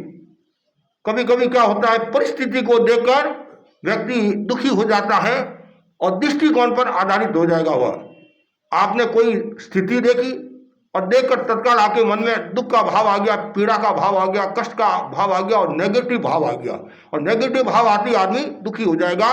ये मुख्य चार कारण हैं, कल्पना जनित, अभाव जनित, वियोग जनित और परिस्थिति जनित। इनके कारण व्यक्ति दुखी होता है। और व्यवहार के धरातल पर यदि हम चिंतन करें तो चार कारण और हैं, पद, प्रतिष्ठा, प्रतिस्पर्धा, आकांक्षा। पहला पद, चुनाव का समय होता है या सभा संस्थाओं में जब चुनाव का समय होता है और आपकी बहुत इच्छा है कि मैं अध्यक्ष बनूंगा, और उस समय आपको नहीं बनाया जाता है, तो बहुत बड़ा दुख होता है, पीड़ा होती है, और कभी कभी तो महाराज के आने ही बंद कर लेते हैं। तो पद को लेकर। और दूसरा है प्रतिष्ठा, मैं इतना बड़ा आदमी हूं, मेरा मान नहीं है, मेरा सम्मान नहीं है, मेरे को बोलने का मौका नहीं दिया, मेरा सम्मान नहीं किया, मेरे को आगे नहीं बैठाया, प्रतिष्ठा का प्रश्न, ये दुखी हो गया। और तीसरा है प्रतिस्पर्धा। आजकल प्रतिस्पर्धा भी खूब चल रही है, एक देश दूसरे देश से भी प्रतिस्पर्धा होती है, और घर में भी प्रतिस्पर्धा, और किसी से नहीं है तो पति पत्नी के बीच में भी प्रतिस्पर्धा होती है। देखो, पता है आपको, आप भी जॉब करते, मैं भी जॉब करती हूँ, आपको 1 लाख रुपये आता है, मेरे 1.5 लाख रुपये आता है, पर यह प्रतिस्पर्धा। और इस प्रतिस्पर्धा में कभी ऐसी समस्या हो जाती है, 2 चूल्हे हो जाते हैं, कहते नहीं, और कभी कभी तलाक की स्थिति आ जाती है, घर परिवार वाले दुखी हो जाते हैं। और चौथी आकांक्षा, भीतर में इतनी आकांक्षा, मैं ये बनूं, मैं ये बनूं, मैं ये बनूं, मेरे पास सब कुछ आ जाए, इसलिए आदमी दुखी हो जाता है। ये सब दुख के कारण हैं, और जहां दुख है वहां समस्या है, पीड़ा है, कष्ट है, और ये पूरा संसार दुख की भट्टी में जल रहा है। या जितने भी मेरे सामने भाई बहन बैठे हैं, और सभी ये कहेंगे महाराज मैं दुखी हूँ। अरे तुम्हारे तो पुत्र है, बंगला है, मेरा पुत्र तो है, बंगला है, श्रीमती पूछती भी नहीं है, और एक कहता महाराज श्रीमती भी अच्छी है, सब कुछ है, लेकिन बेटा नालायक निकल गया, इसलिए दुखी हो गया। तो तू क्यों दुखी हुआ? उसके कर्म वो भोगेगा। लेकिन आदमी सबको देखकर दुखी हो जाता है, परिस्थितियों को देखकर दुखी हो जाता है। अब भगवान ने कहा है दुख से छुटकारा भी मिलता है, दुख से छुटकारा भी मिलता है, ऐसी बात नहीं है। ये संसार अनादिकाल से चला आ रहा है और चलता रहेगा, लेकिन इसमें कुछ भव्य आत्माएं भी होती हैं जो ज्ञानी आत्माएं होती हैं उनको कोई निमित्त मिल जाता है और वो जन्म मरण की परंपरा से मुक्त भी हो जाती हैं। और जन्म मरण से मुक्त होने के लिए, दुख से छुटकारा पाने का जो महत्वपूर्ण जो उपाय बताया है वो है धर्म। धर्म है, धर्म एक ऐसा तत्व है, धर्म के बारे में बताया गया है बहुत सुंदर। जीने की उत्तम कला का नाम धर्म है, जीने की उत्तम कला का नाम धर्म है। जड़ और चेतन का भेद विज्ञान धर्म है और धर्म ही है संसार में अशरण। स्वयं के द्वारा स्वयं का अनुसंधान धर्म है। एक धर्म ही ऐसा है जो हमें शरण देता है। संसार तो अशरण है। आप कहते नहीं, इसने मेरे को शरण दी, इसने मेरे को शरण, कोई किसी को शरण नहीं देता है। और कि मेरा ये है, मेरा ये है, कि धर्म ही एक ऐसा है जो शरण देने वाला है। अरहंते शरणम पौजामी, सिद्धे शरणम पौजामी, साहु शरणम पौजामी, केवली पन्नतम धम्मं शरणम पौजा। जो अरिहंत की शरण में आ जाता है, सिद्ध की शरण में आ जाता है, साधु की शरण में आ जाता है और केवली प्रज्ञप्त धर्म की शरण में आ जाता है, वह दुख से छुटकारा पा लेता है। लेकिन अब बार बार कहते महाराज मेरे बहुत दुख है, आप कोई उपाय बताओ, मंत्र बताओ, ये बताओ, वो बताओ। और हम बताते हैं कि महाराज ये होता तो मेरे से नहीं है, हाँ समाई तो मेरे से नहीं होती है। और आप तो ऐसा कोई उपाय बताओ सीधा मैं दुख से छुटकारा पा लूँ और पूर्ण सुखी हो जाऊं।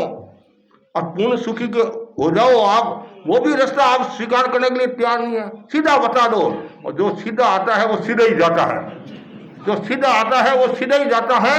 और जो सीधा कहते नहीं, वो सीधा माल आता है वो सीधा माल ऐसे ही चला जाता है। जो श्रम की कमाई होती है, मेहनत की जो कमाई होती है, पुरुषार्थ की जो कमाई होती है, वह टिकती है। और ऐसे आप सोचो माल मिल गया, कभी कभी कहते हैं महाराज इसको ससुर का माल मिल गया, नानी का माल मिल गया, काका का माल मिल गया, तो फिर वो माल कभी कभी वो उसके लिए कष्टकर भी हो सकता है। पुरुषार्थ का एक अलग रूप होता है। तो यदि हम धर्म को समझ ले और धर्म को आत्मसात कर ले तो हमारा जन्म मरण का जो दुख है उसे हम मुक्त हो सकते हैं। लेकिन भगवान को मानते हैं, ध्यान से सुना, भगवान को मानते हैं तो भगवान की नहीं मानते हैं, धर्म को मानते हैं, धर्म की नहीं मानते हैं। स्वामी जी ने जो बातें बताई है बहुत सुंदर है, बहुत सुंदर है कि भाई दूसरों को बदलने की बजाय अपने आप को बदल दो। बहुत सुंदर बात है। कब तक? जब तक आप यहाँ बैठे हैं तब तक। और जैसे ही बाहर गए और गाड़ी में बैठे आप और कहे तुम कौन सी सीट पर बैठा है, कौन सी सीट पर बैठा है, तुम्हारे को पता है ये मेरी सीट है। अरे कोई बात नहीं, वो बैठ गया क्या फर्क, नहीं, प्रतिष्ठा का सवाल है। और तुम दूसरों को बदलने की बजाय अपने आप को बदल दे, सुखी हो जाएगा। और भगवान महावीर ने बहुत सुंदर कहा है दुख मुक्ति के 4 उपाय। कौन से? सम्यक ज्ञान, सम्यक दर्शन, सम्यक चारित्र, सम्यक तप। और आपकी भाषा में, बच्चों को समझाने की भाषा में, जानना, मानना, पालना और टालना। पहले जानो, आप तत्व को समझो, धर्म क्या है, पदार्थ क्या है, वस्तु क्या है। वो कब जानोगे? नारायण जानी भावे, जीव ज्ञान के द्वारा पदार्थों को जानता है। यह जहर है, यह अमृत है, यह मीठा है, यह नमकीन है। आपके पास ज्ञान होगा तभी जानोगे, और ज्ञान नहीं है तो आप नहीं जान सकोगे।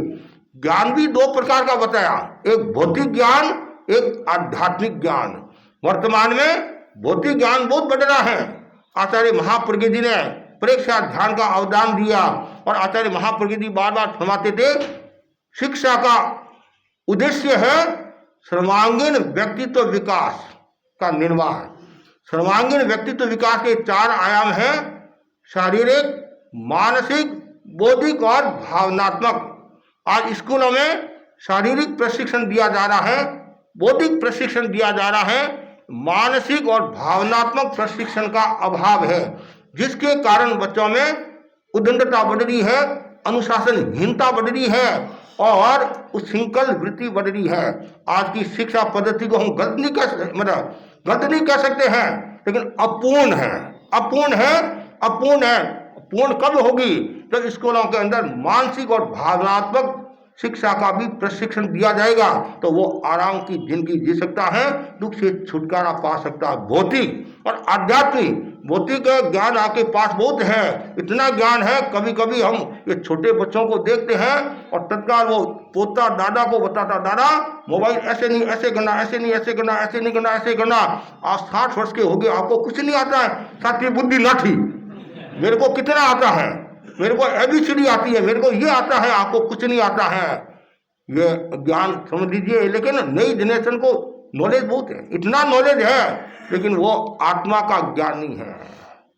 जब तक आत्मा का ज्ञान नहीं होगा, भीतर का ज्ञान नहीं होगा, चेतना नहीं जगेगी, आप दुख से छुटकारा नहीं पा सकोगे। इसलिए आत्मा का ज्ञान जरूरी है। आत्मा का ज्ञान क्या है?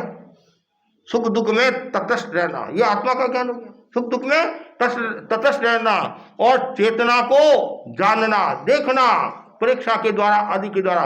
तो ज्ञान में भी सम्यक ज्ञान वह दुख से छुटकारा देने वाला है। जो भौतिक ज्ञान है वह दुख से छुटकारा देने वाला नहीं है। आप कितनी डिग्री प्राप्त कर लो, उपाधि प्राप्त कर लो, और वो उपाधि कभी कभी आपके लिए व्याधि पैदा हो सकती है। और यदि आत्मा की डिग्री आपने प्राप्त कर ली तो दुख से छुटकारा पा सकते हो। और दूसरा बताया है सम्यक दर्शन। आपने जान तो लिया, जाना आपने, तो माना नहीं तो गाड़ी नहीं चलेगी। हमने आपको बताया कि महाराज ने बहुत बताया, बहुत बताया, बहुत बताया। खाली बताने से कुछ नहीं होगा, जाने से कुछ नहीं होगा, मानना। जानो और मानो, लेकिन मानने वाले कम है, जानने वाले फिर भी मिल जाएंगे, मानने वाले कम है। क्यों कम है? बात बात में शंका का भाव आ जाता है, संशय का भाव आ जाता है। तो जहाँ शंका और संशय का भाव होता है वहाँ व्यक्ति ज्ञानी भी अज्ञानी हो जाता है, ज्ञान भी अज्ञान हो जाता है। इसलिए कहा गया है पहले जानो फिर मानो, विश्वास करो, श्रद्धा करो। और यदि श्रद्धा का भाव होगा, भगवान की वाणी के प्रति श्रद्धा होगी, गुरु वाणी पर श्रद्धा होगी, तो आपके दुख नहीं आएगा, पीड़ा नहीं आएगी, कष्ट नहीं आएगा। क्यों? जो बता रहे हैं वो सही बता रहे हैं। मेरी आस्था है, आस्था। और आस्था जितनी मजबूत है उतना ही आपका विकास होगा। कितना सुंदर का है आस्था। शास्त्रा के प्रति आस्था है, शास्त्रा के प्रति आस्था है तो आपको रास्ता मिल जाएगा। किसका रास्ता? मुक्ति का रास्ता मिल जाएगा। शास्त्र मतलब आचार्य, आचार्य के प्रति आस्था है तो आपको धर्म का मार्ग मिल जाएगा, दुख से छुटकारा पाने का मार्ग मिल जाएगा। तो ये दूसरा है सम्यक दर्शन। और ऐसा भी हम कह सकते हैं सम्यक दर्शन है हमारा दृष्टिकोण सही है। और जो जितना ज्यादा दृष्टिकोण सही रखेगा, और आज की भाषा में positive mind, look at positive, हमेशा अच्छा सोचना। और जो व्यक्ति अच्छा सोचता है उसका काम अच्छा होता है, और जो बुरा सोचता है तो उसका काम अच्छा कहाँ से होगा। गांधी जी के 3 बंदर है, बुरा मत देखो, बुरा मत सुनो, बुरा मत बोलो, और 2 बंदर हमारी तरफ से जोड़ दो, बुरा मत सोचो और बुरा मत करो, और सुखी हो जाओगे। हमेशा अच्छा सोचना, जैसे बताया नहीं कि पॉजिटिव पॉजिटिव पॉजिटिव, हमेशा पॉजिटिव जो सोचेगा वो दुख से स्वतः छुटकारा पा लेगा। आपको कुछ नहीं आता है, आपके पास में ज्ञान भी नहीं है, कुछ भी नहीं है, और आप यदि हमेशा सम्यक दृष्टिकोण रखते हैं और एक दिन ऐसा आएगा और त्याग करके आप आत्मा का उत्कर्ष पा सकोगे। लेकिन पॉजिटिव माइंड जरूरी है। और आज की बीमारी जो होती है, बीमारी का बड़ा जो कारण है वो नेगेटिव भाव है, मिथ्या अवधारणा, मिथ्या गलत धारणा के कारण आदमी दुखी हो जाता है। तो कुछ लोग ऐसे होते हैं जो दुख में सुख निकालते हैं और कुछ सुख में से दुख निकालते हैं। एक बार पति और पत्नी के बीच में झगड़ा हो गया, कभी होता है? हाँ, एक बार पति और पत्नी के बीच में, हाँ, कुछ लोग कहते हैं मेरा थोड़ा सा झगड़ा नहीं करे नहीं तो शांति नहीं मिलती है, भोजन नहीं पचता है। तो पति और पत्नी के बीच में झगड़ा हो गया, इतना तेज झगड़ा हुआ, इतना तेज झगड़ा हुआ। लेकिन पति था नहीं, वो पॉजिटिव माइंड वाला था, वो संतों की वाणी सुनने वाला था, वो दुख में भी सुख निकालने वाला था। उसने कहा, चिंतन किया उसने, मुझे मनुष्य का जन्म मिला है, ये धर्म ध्यान का समय है, तो मैं क्यों दुख से जीवन व्यतीत करूं, क्यों नेगेटिव भाव रखूं। वो संतों का प्रवचन सुनता था, वो पॉजिटिव माइंड वाला था, लेकिन वो नेगेटिव माइंड वाली थी श्रीमती। और इतनी आवेश में आ गई। आवेश का मतलब है उस वेश में नहीं रहना, बस उस वेश में मतलब जब आपको क्रोध आता है तब कोई नहीं दिखता है कौन है क्या नहीं है, तो उसको भी इतना तेज गुस्सा आया और गुस्से में अपने पति को क्या कहती है, तू जानवर है। क्या कहा? जानवर है। तो पति पॉजिटिव माइंड वाला था, वो बोला जानवर तू मेरी जान, मैं तुम्हारा वर हूं। कितना सुंदर, कितना सुंदर। ये भाव सब में आ जाए तो फिर आपको ध्यान ही नहीं देना पड़ेगा। मतलब पॉजिटिव भाव कितना सुंदर है। और जितने भी जीव मोक्ष में गए हैं तो पॉजिटिव भाव के बिना कोई मोक्ष में नहीं गया है। सम्यक दर्शन के बिना मोक्ष गया नहीं है। सम्यक तो आ जाए या तो इस भव में या तीसरे भव में मोक्ष को प्राप्त हो जाएगा। तो ये दर्शन हमारा दृष्टिकोण से होना चाहिए, और जिसका दृष्टिकोण सही है वो सुखी सुखी है। और तीसरा जानना मानना फिर पालना, बहुत सुंदर है। महाराज ने जो कहा जानना, हाँ जानना चाहिए। महाराज ने जो बातें बताई है हम सब मान रहे हैं, कि मानने से भी कुछ नहीं होगा, पालना भी होगा। अर्थात चारित्र, चारित्र का मतलब है इंद्रिय और मन का निग्रह करना। जैसे स्वामी जी ने बताया ना इंद्रिय मन के बारे में, इंद्रिय और मन का निग्रह करना। और ये इंद्रिय और मन हावी होते हैं तब आदमी दुखी हो जाता है। इंद्रियां बुरी नहीं है, इंद्रियां शोषण भाव है, इंद्रियां निर्वध्य है, लेकिन राग देश जुड़ जाता है। जन्म मरण का मूल कर्म है, और कर्म के दो बीज है राग और देश।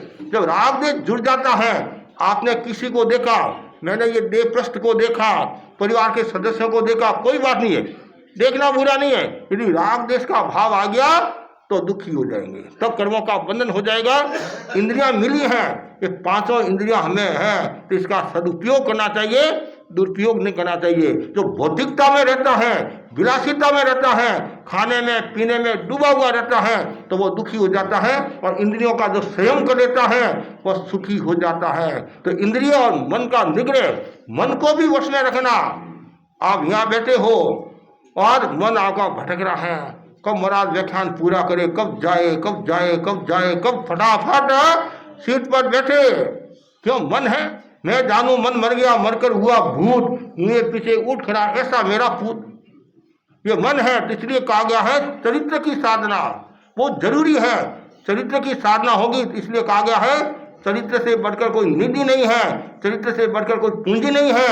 हेल्थ वेल्थ कैरेक्टर, धन गया तो कुछ भी नहीं गया, स्वास्थ्य गया तो थोड़ा कुछ गया, और चरित्र गया तो सब कुछ गया। जिसके पास में सम्यक चारित्र है वो सुखी है, सुखी है, सुखी सुखी, परम सुखी भी हो सकता है। क्यों परम सुखी क्यों हो सकता है? वो साधु बन जाएगा और कर्मों का क्षय करके परम सुखी हो जाएगा।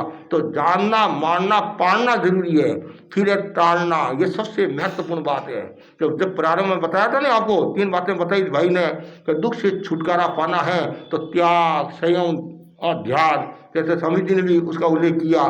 तो सबसे महत्वपूर्ण बात है दुख से छुटकारा पाना है तो ज्ञान भी आपके पास है, दर्शन भी है, चारित्र भी है, तीनों का योग है। लेकिन तब साथ में और हो जाए तो सोने में सुहागा जैसी कहावत चरितार्थ होती है। यदि आपके भीतर में त्याग का भाव है, संयम का भाव है, तो समझना चाहिए आप निश्चित दुख से छुटकारा पा सकते हैं।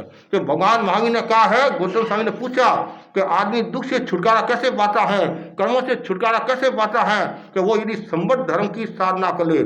आश्रवो भव हेतु स्यात् संबरो मोक्ष कारणम। आश्रव भव भ्रमण का कारण है और संबद्ध मुक्ति का कारण है। आश्रव डुबोता है और संबद्ध तारता है। तो इसलिए हमें क्या करना है? संबद्ध की साधना के साथ निर्जला भी करना है, तप को स्वीकार करना है। तप का मतलब केवल उपवास आदि करना ही तप नहीं है, सेवा करना भी तपस्या है, ध्यान करना भी तपस्या है, उन्नति करना भी तपस्या है, विनय करना भी तपस्या है, कायसर करना भी तपस्या है। ये सब तपस्या है। और जो व्यक्ति इस तपस्या का आलम्बन ले लेता है तो वो दुख से छुटकारा पा सकता है। और जो तपस्या से आलम्बन नहीं लेता है वो कभी भी दुख से छुटकारा पा नहीं सकता है। तो हमें दुख से छुटकारा पाना है, कारण और निवारण। जहाँ कारण है वहाँ निवारण भी होता है, जहाँ समस्या है वहाँ समाधान भी होता है। दुख से निवृत्त और सुख की प्रवृत्ति के लिए, सुख की उपलब्धि के लिए ये जो धर्म का जो मार्ग बताया है वो सर्वोत्तम है, टॉनिक है। जैसे आप टॉनिक, अभी सर्दी का समय है, सर्दी का समय है तो कोई च्यवनप्राश खाता है, कोई गुंद का लाडू खाता है, कोई मिर्ची का लाडू खाता है। ज्ञानी जन कहते हैं ये तो तन को ठीक करने वाले हैं। और मन को यदि ठीक करना है तो हमें गुण प्रास, सेवन प्रास नहीं, गुण प्रास का सेवन करना पड़ेगा। ज्ञान दर्शन चारित्र तब की आराधना करनी पड़ेगी, सहनशीलता विनम्रता की आराधना करनी पड़ेगी, तो आप दुख से छुटकारा पा सकते हैं। तो आपका और हमारा सबका एक ही लक्ष्य है, दुख से छुटकारा पाना। और दुख से छुटकारा पाने के लिए चार सूत्र के अलावा हम व्यवहारिक जगत में भी यदि सोचे तो एक दूसरे को सहना सीखे, समन्वय का भाव रखे, सामंजस्य का भाव रखे, एक दूसरे के विचारों को सम्मान दे, आदर दे।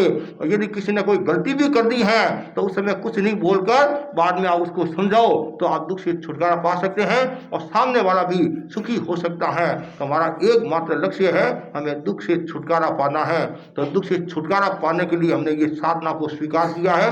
और आपको भी मैं कहना चाहता हूँ कि आप भी दुख से छुटकारा पाओ। और आचार्य महाश्रमण जी ने जो किताब है, एक दुख मुक्ति का उपाय, दुख मुक्ति का उपाय किताब है, दुख मुक्ति है।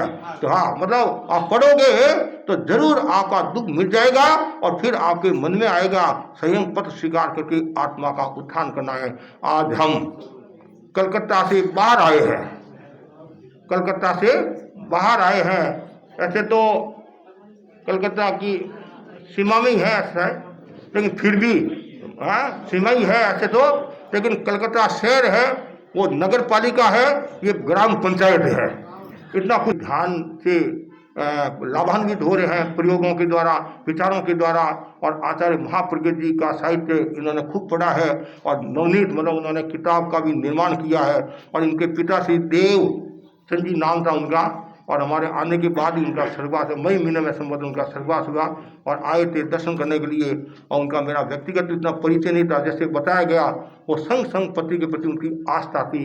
और रतनगढ़ के थे और हमारे थली क्षेत्र का रतनगढ़ एक प्रमुख क्षेत्र है और दुगड़ परिवार है।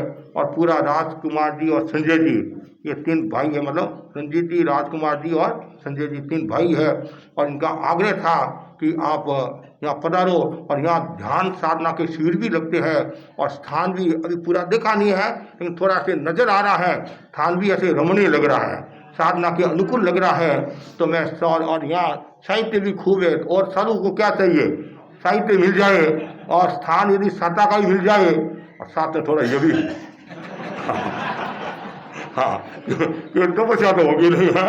हाँ, तो इनकी भावना को आदर देते हुए, इनकी भावना को हमने मनुवार को हमने स्वीकार किया। तो आज और कल 2 दिन यहाँ रहने का भाव है। तो पूरा परिवार संस्कारी भक्ति वाला परिवार है। और देवचंद जी में जो गुण थे और उन गुणों को आप भी आत्मसात करने की कोशिश करें। और हमारे 13पन धर्म संघ के जो नियम है, उन नियमों की आराधना करते हुए, संघ भक्ति, गुरु भक्ति की साधना करते हुए उत्तरोत्तर आप खूब आत्मा का विकास करो, ये मैं मंगल कामना करता हूँ। और हमारे स्वामी जी तो 95 ईयर्स ओल्ड है, नहीं मतलब 95 वर्ष के हैं और आज भी सक्रिय है, आज भी वाणी में ओज है, वाणी में ओज है। और ऐसे लगते तो सीधे साधे हैं और ऐसे है भी सीधे हैं, लेकिन अपनी साधना में गति करे हैं। इनके प्रति भी मंगल कामना करता हूँ। और हमारे वो स्वामी जी, हाँ, जो कह रहे मेरे को, मैं तो अभी नया हूँ और बोलना मेरे को इतना प्रैक्टिस नहीं है, 900 के आसपास कुछ बोल रहे थे, लेकिन इन्होंने भी अच्छे विचार रखे। और हाँ, अच्छे विचार रखे। और रंजीत जी तो बोलते ही है, और हमारे कुणाल मुनि ने भी गीत का संगान किया, बाई ने भी संचालन कर लिया, और संजय जी ने अपने विचार, सुनीता जी ने विचार के। तो सबके प्रति मैं आध्यात्मिक मंगल कामना करता हूँ। आप कुछ संघ की सेवा करो, हर पल हर क्षण मन में ये भावना भाओ, मैं दुख से छुटकारा पाऊँ, दुख से छुटकारा पाऊँ। और दुख से वास्तव में छुटकारा पाना है तो आप हमारी श्रेणी में आ जाओ। वास्तव में दुख से छुटकारा पाना है तो हमारी श्रेणी में आ जाओ। और हमारी श्रेणी में आने के बाद में ज्ञान दर्शन चारित्र तप की आराधना करते रहो। आज नहीं कल आप दुख से छुटकारा पा लोगे और मुक्ति हो जाएगी। इसी आशा के साथ ओम आरा अपने आप अच्छी हो जाएगी। अब मैं मुनि परमानंद जी से अनुरोध करती हूँ कि कृपया आप पधारें और हम सबको आज के विषय को सहित समझाएं। अनंत अनंत आस्था के धाम युग प्रधान महातपस्वी आचार्य श्री महाश्रमण जी के पावन चरणों में कोटि कोटि वंदन। श्रद्धेय मुनि श्री के पावन चरणों में भाव भरा वंदन। मुनिवृंद, उपस्थित स्वामी जी गण एवं समस्त श्रद्धालुगण, दुख मुक्ति के उपाय, विषय पर विभिन्न वक्ताओं के द्वारा चर्चा संबोधन हम सभी ने सुना।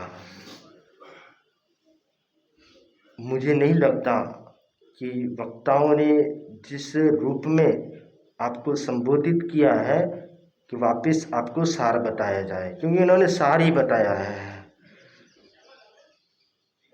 दुख से मुक्त हर कोई होना चाहता है।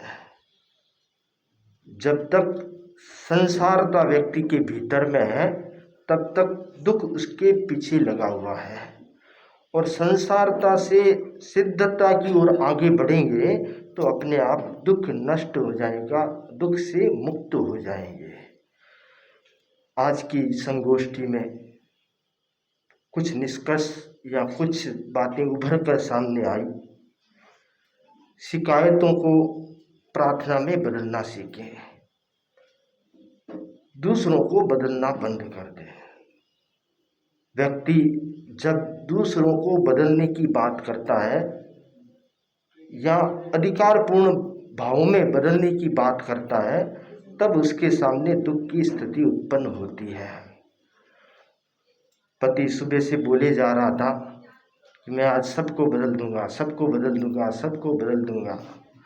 पत्नी ने थोड़ी देर तो सुना, उसके बाद पत्नी बोली कि सबको बदलने की बात छोड़िए, सबसे पहले अपना पायजामा बदल दीजिए जो उल्टा पहना आपने।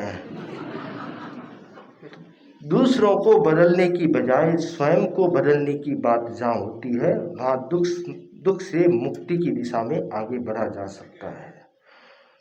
मैत्री का सूत्र, परीक्षा ध्यान का सूत्र मैत्री के भीतर वह क्षमता है जो व्यक्ति को दुख से मुक्त कर सकती है। भगवान महावीर ने, आचार्य श्री महाप्रज्ञ जी ने उसी मैत्री के सूत्र को चिन्हित करते हुए कहा है कि खामे में सर्व जीवे सर्वे जीवा खमंती है। सभी सृष्टि के समस्त प्राणियों के प्रति अगर मैत्री का भाव विकसित हो जाता है तो व्यक्ति स्वयं दुख से मुक्त हो सकता है। समानता का भाव, अपना जैसा स्वयं को पीड़ा महसूस होती है वैसे दूसरे प्राणियों के भीतर भी पीड़ा को महसूस किया जाता है, तब वह व्यक्ति मैत्री का भाव विकसित कर सकता है। तो मैत्री भाव विकसित होगा तो आप दुख से मुक्त हो सकते हैं। ज्ञान, दर्शन, चारित्रता, दुख के अनेक प्रकार हैं, अनेक तरह से व्यक्ति दुखी होता है। लोग महात्मा जी के पास आए और बोले, महात्मा जी हम बहुत दुखी है, क्या करें, समाधान दो। महात्मा जी ने घोषणा की कि आप दुखी है, ऐसा कीजिए, अपने दुख की, क्या दुख है आपको, एक कागज चिट्ठी में लिख करके यहाँ पर एक घड़ा स्थापित कर रहा हूँ, इसमें डाल दो। सारे गांव में घोषणा कर दी गई, सारे गांव के लोगों ने उसमें चिट्ठियाँ डाल दी। हर कोई दुखी था, हर कोई, किसी को कुछ दुख, किसी को कुछ दुख था, तो चिट्ठियाँ डाल दी।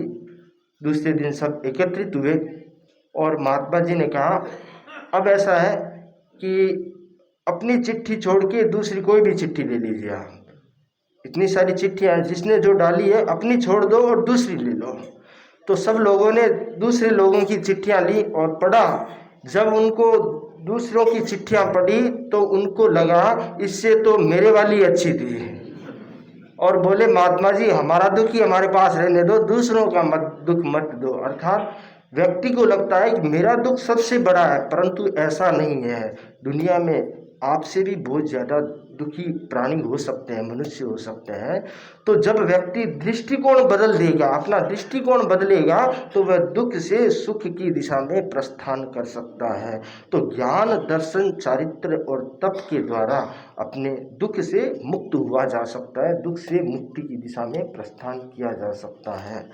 अधिक न बोलकर हमें पूर्व वक्ताओं ने, सभी महानुभावों ने बहुत सुंदर ढंग से इस चीज़ को समझाया है, तो आप समझ पाएंगे। आज के कार्यक्रम के संदर्भ में 4 पंक्तियाँ कहकर मैं अपनी बात को विराम देना चाहूँगा। देवप्रस्थ में सुंदर माहौल बना है, देवप्रस्थ में सुंदर माहौल बना है, दुख से मुक्ति के लिए स्वयं को बदलना है। देवप्रस्थ में सुंदर माहौल बना है। दुख से मुक्ति के लिए स्वयं को बदलना है।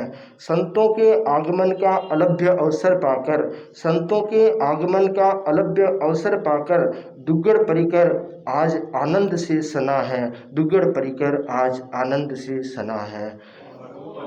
तो आज सुंदर माहौल में रणजीत जी दुग्गड़ जिनकी भावना थी और मुनिषी ने उन जैसा फरमाया कि उनकी भावना को समादर देते हुए करीबन 10-11 किलोमीटर का विहार करके यहाँ पधारे और एक सुंदर वातावरण में सुंदर विषय पर परिचर्चा का आयोजन हुआ और एक सुंदर मार्गदर्शन सभी लोगों को प्राप्त हुआ। तो ऐसा मार्गदर्शन, वो भी कैसा अवसर है, पिताजी का जन्म दिवस। जन्मोत्सव आप भी मनाते होंगे, परंतु मनाने के तरीके अलग अलग होते होंगे और इन्होंने पिताजी का जन्म दिवस मनाया है, वह दुख मुक्ति का मार्ग पर परिचर्चा करके मनाया। कितना सुंदर सुंदर इनकी कल्पना है। तो ये कल्पना जो है वह कल्पना सबके लिए प्रेरणादायी है कि जन्मदिन मनाए, मना नहीं पर मनाए, ऐसा मनाए जिससे दूसरे लोगों को अच्छी प्रेरणा प्राप्त हो सके। तो बहुत इनकी कल्पना के लिए इनको बहुत बहुत मैं मंगल कामना करता हूँ कि आप जिस प्रकार से धर्म संघ की सेवा कर रहे हैं, प्रेक्षा ध्यान का कार्य कर रहे हैं, वह प्रेक्षा ध्यान के कार्य को और आगे बढ़ाने का प्रयास करते रहें। कल मुनिषी के सानिध्य में इसी स्थान पर प्रेक्षा ध्यान का शिविर भी रखा है प्रशिक्षकों का और उसके बाद परसों यहाँ से प्रस्थान होगा संभवतः। तो अधिक से अधिक चरित्रात्माओं के सानिध्य का लाभ उठाते रहे। इन्हीं मंगल भावनाओं के साथ ओम आते हैं तो मैं उनको आमंत्रित करती हूँ। परमानंद जी और हमारे संघ गायक मुनिश्री कुणाल मुनि कोमतेन बंदामी, मंच पर विराजित बुद्धिजीव, मेरे सामने उपस्थित रतनगढ़ क्षेत्र से पधारे हुए काफ़ी व्यक्ति और पूर्व कलकत्ता समाज से पधारे हुए सभी को जय जिनेंद्र। संजोग की बात है मुनिश्री, रतनगढ़ जैन परिषद आज से 53 साल पहले कलकत्ता में बनी थी और एकमात्र तेरापंथियों की ये सभा संस्था है पूरे कलकत्ते में। हर जगह नागरिक प्रसिद्ध है, चाहे रतनगढ़ के अलावा लाडनू, सुजानगढ़, पडियारा, छापर सब जगह की नागरिक प्रसिद्ध हैं। बाकी रतनगढ़ नागरिक प्रसिद्ध भी है, बाकी रतनगढ़ जैन प्रसिद्ध एक अलग संस्था है जिसमें खाली तेरापंथी है, वो पूरा तेरापंथियों का है। और उसके संस्थापकों में एक भाई जी देवचंद जी थे। संजोग से पिछले साल उनका देवगमन हो गया और एक हमारे और ट्रस्टी थे, देवचंद जी भाई जी भी ट्रस्टी थे, देवेंद्र जी दुग्गड़, उनका भी उनके साथ लगभग 2 महीने पहले उनका भी स्वर्गवास हो गया। हम पिछली कार्यकारिणी की मीटिंग में ये चिंतन कर रहे थे कि 2 ट्रस्टी हमारे इस साल चले गए और संजोग है कि दोनों का ही जन्मदिन 14 जनवरी है। तो हम लोग क्या करें, कैसे मनाएं। मैंने भाई रंजीत से अपनी बात शेयर की। रंजीत बोला प्रोग्राम तो करेंगे, बाकी मंदिर में ही करेंगे, कोई सेट होता वैसे करते हैं। और पिछले हफ्ते हम लोग मंदिर आए और संजोग से भाई रंजीत ने शनिवार को फ़ोन किया कि शुभ समाचार दे रहा हूँ, मुनिश्री मंदिर पधारे हैं, 14 तारीख को मंदिर रहेंगे। बिना कुछ सोचे समझे इतना बड़ा प्रोग्राम मुनिश्री, मैं जानता हूँ भाई जी की कृपा रही होगी, उनका ही कोई रहा होगा मन कि वो आपको यहाँ पधारने की प्रेरणा दे दी और आग्रह किया। भाई रंजीत ने आप स्वीकार की। मैं पूरे रतनगढ़ वासियों की तरफ से आगे स्वागत करता हूँ और ऐसा मौका आपने दिया, मैं उसके लिए मेरे पास शब्द नहीं है। मैं बोलना तो कुछ और चाह रहा था, समय बढ़ रहा है। मैं भाई जी के प्रति आज अपनी श्रद्धा युक्त करूँ। मैं निवेदन करूँगा भाई अभय दुग्गड़ से कि एक बार आए और जो हमने ये बनाया उसको पढ़ करके, और उसके बाद निवेदन अध्यक्ष से, हमारी टीम से, सह मंत्री, संगठन मंत्री और टीम के सदस्यों से। देवचंद जी बाबोसा का आज जन्म दिवस भी है और हमारी रतनगढ़ जैन परिषद उनकी इस पुण्य तिथि में उनको उनके लिए 2 शब्द कहती है। नियति के आगे किसी की नहीं चली है। इस बार उसने एक दिव्यात्मा को अपने चरणों में शरण दी है। कर्मठ व्यक्तित्व वाले शख्सियत के चले जाने से परिवार, समाज, सभा संस्था में रिक्तता का अनुभव होता है। ऐसा ही अनुभव हमारी परिषद श्री देवचंद जी दुग्गड़ बाबोसा के जाने से कर रही है। देवचंद जी मिलनसार, सुलझे विचारों, सरल हृदया, कर्मयोगी, अनुशासन प्रिय, सामाजिक व्यक्ति थे। धर्म शासन गुरु के प्रति विशेष निष्ठा रखते थे। आप श्री ने राजाराट में सुषवाणी माता जी व हनुमान जी का मंदिर निर्माण देवप्रस्थ प्रांगण में करवाया। परिषद के साथ आप श्री का हमेशा विशिष्ट लगाव रहा। आप परिषद के सम्मानीय ट्रस्टी थे। रतनगढ़ जैन परिषद ऐसी शख्सियत के प्रति हार्दिक श्रद्धांजलि व्यक्त करती है। पारिवारिक जनों के प्रति हार्दिक संवेदना और परिषद को निरंतर सहयोग मिलता रहे, ऐसी अपेक्षा। ओम हरम।